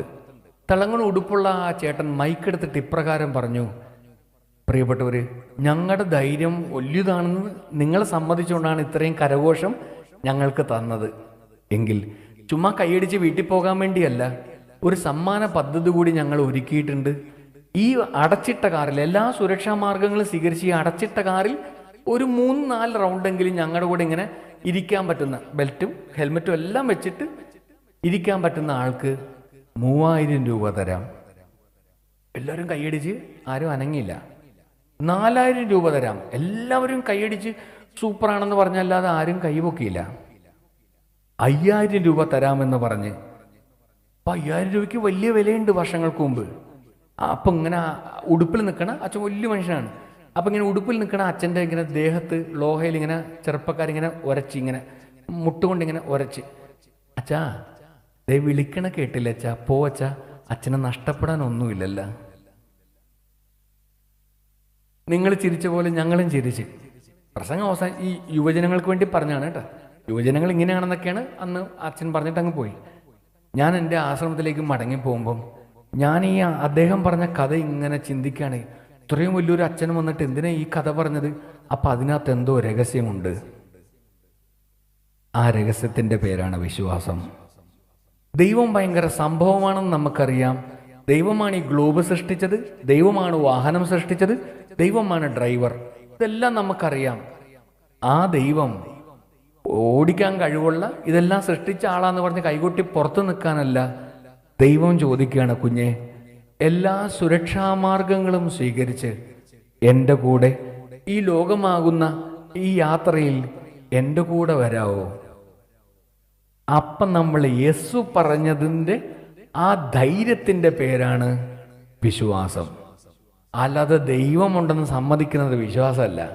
അബ്രഹാം വിശ്വസിച്ചു, അത് അയാൾക്ക് നീതിയായി പരിഗണിക്കപ്പെട്ടു എന്ന് പറഞ്ഞ ദൈവം പറഞ്ഞതുപോലെ ജീവിക്കാനുള്ള ധൈര്യമാണ് അബ്രഹാത്തിനുണ്ടായിരുന്നത്. അല്ലാണ്ട് ദൈവം ഉണ്ടെന്ന് സമ്മതിക്കണമല്ല. അതുകൊണ്ട് വിശ്വാസത്തിൽ നിന്ന് ഉടലെടുക്കാത്തതെല്ലാം പാപമാണെന്ന് വചനം പഠിപ്പിക്കാൻ കാരണം ദൈവത്തെ അനുസരിച്ച് ദൈവത്തിൻ്റെ കൂടെ ജീവിക്കാനുള്ള ധൈര്യമാണ് വിശ്വാസം. അപ്പോൾ പ്രാർത്ഥനയ്ക്ക് അത് ആവശ്യമുണ്ട്. അപ്പം ഇങ്ങനെ ദൈവം നമ്മളിൽ പ്രവർത്തിക്കും, നമ്മൾ ദൈവത്തിൻ്റെ കുഞ്ഞാകും. എഴുന്നേറ്റ് നിൽക്കാവൂ.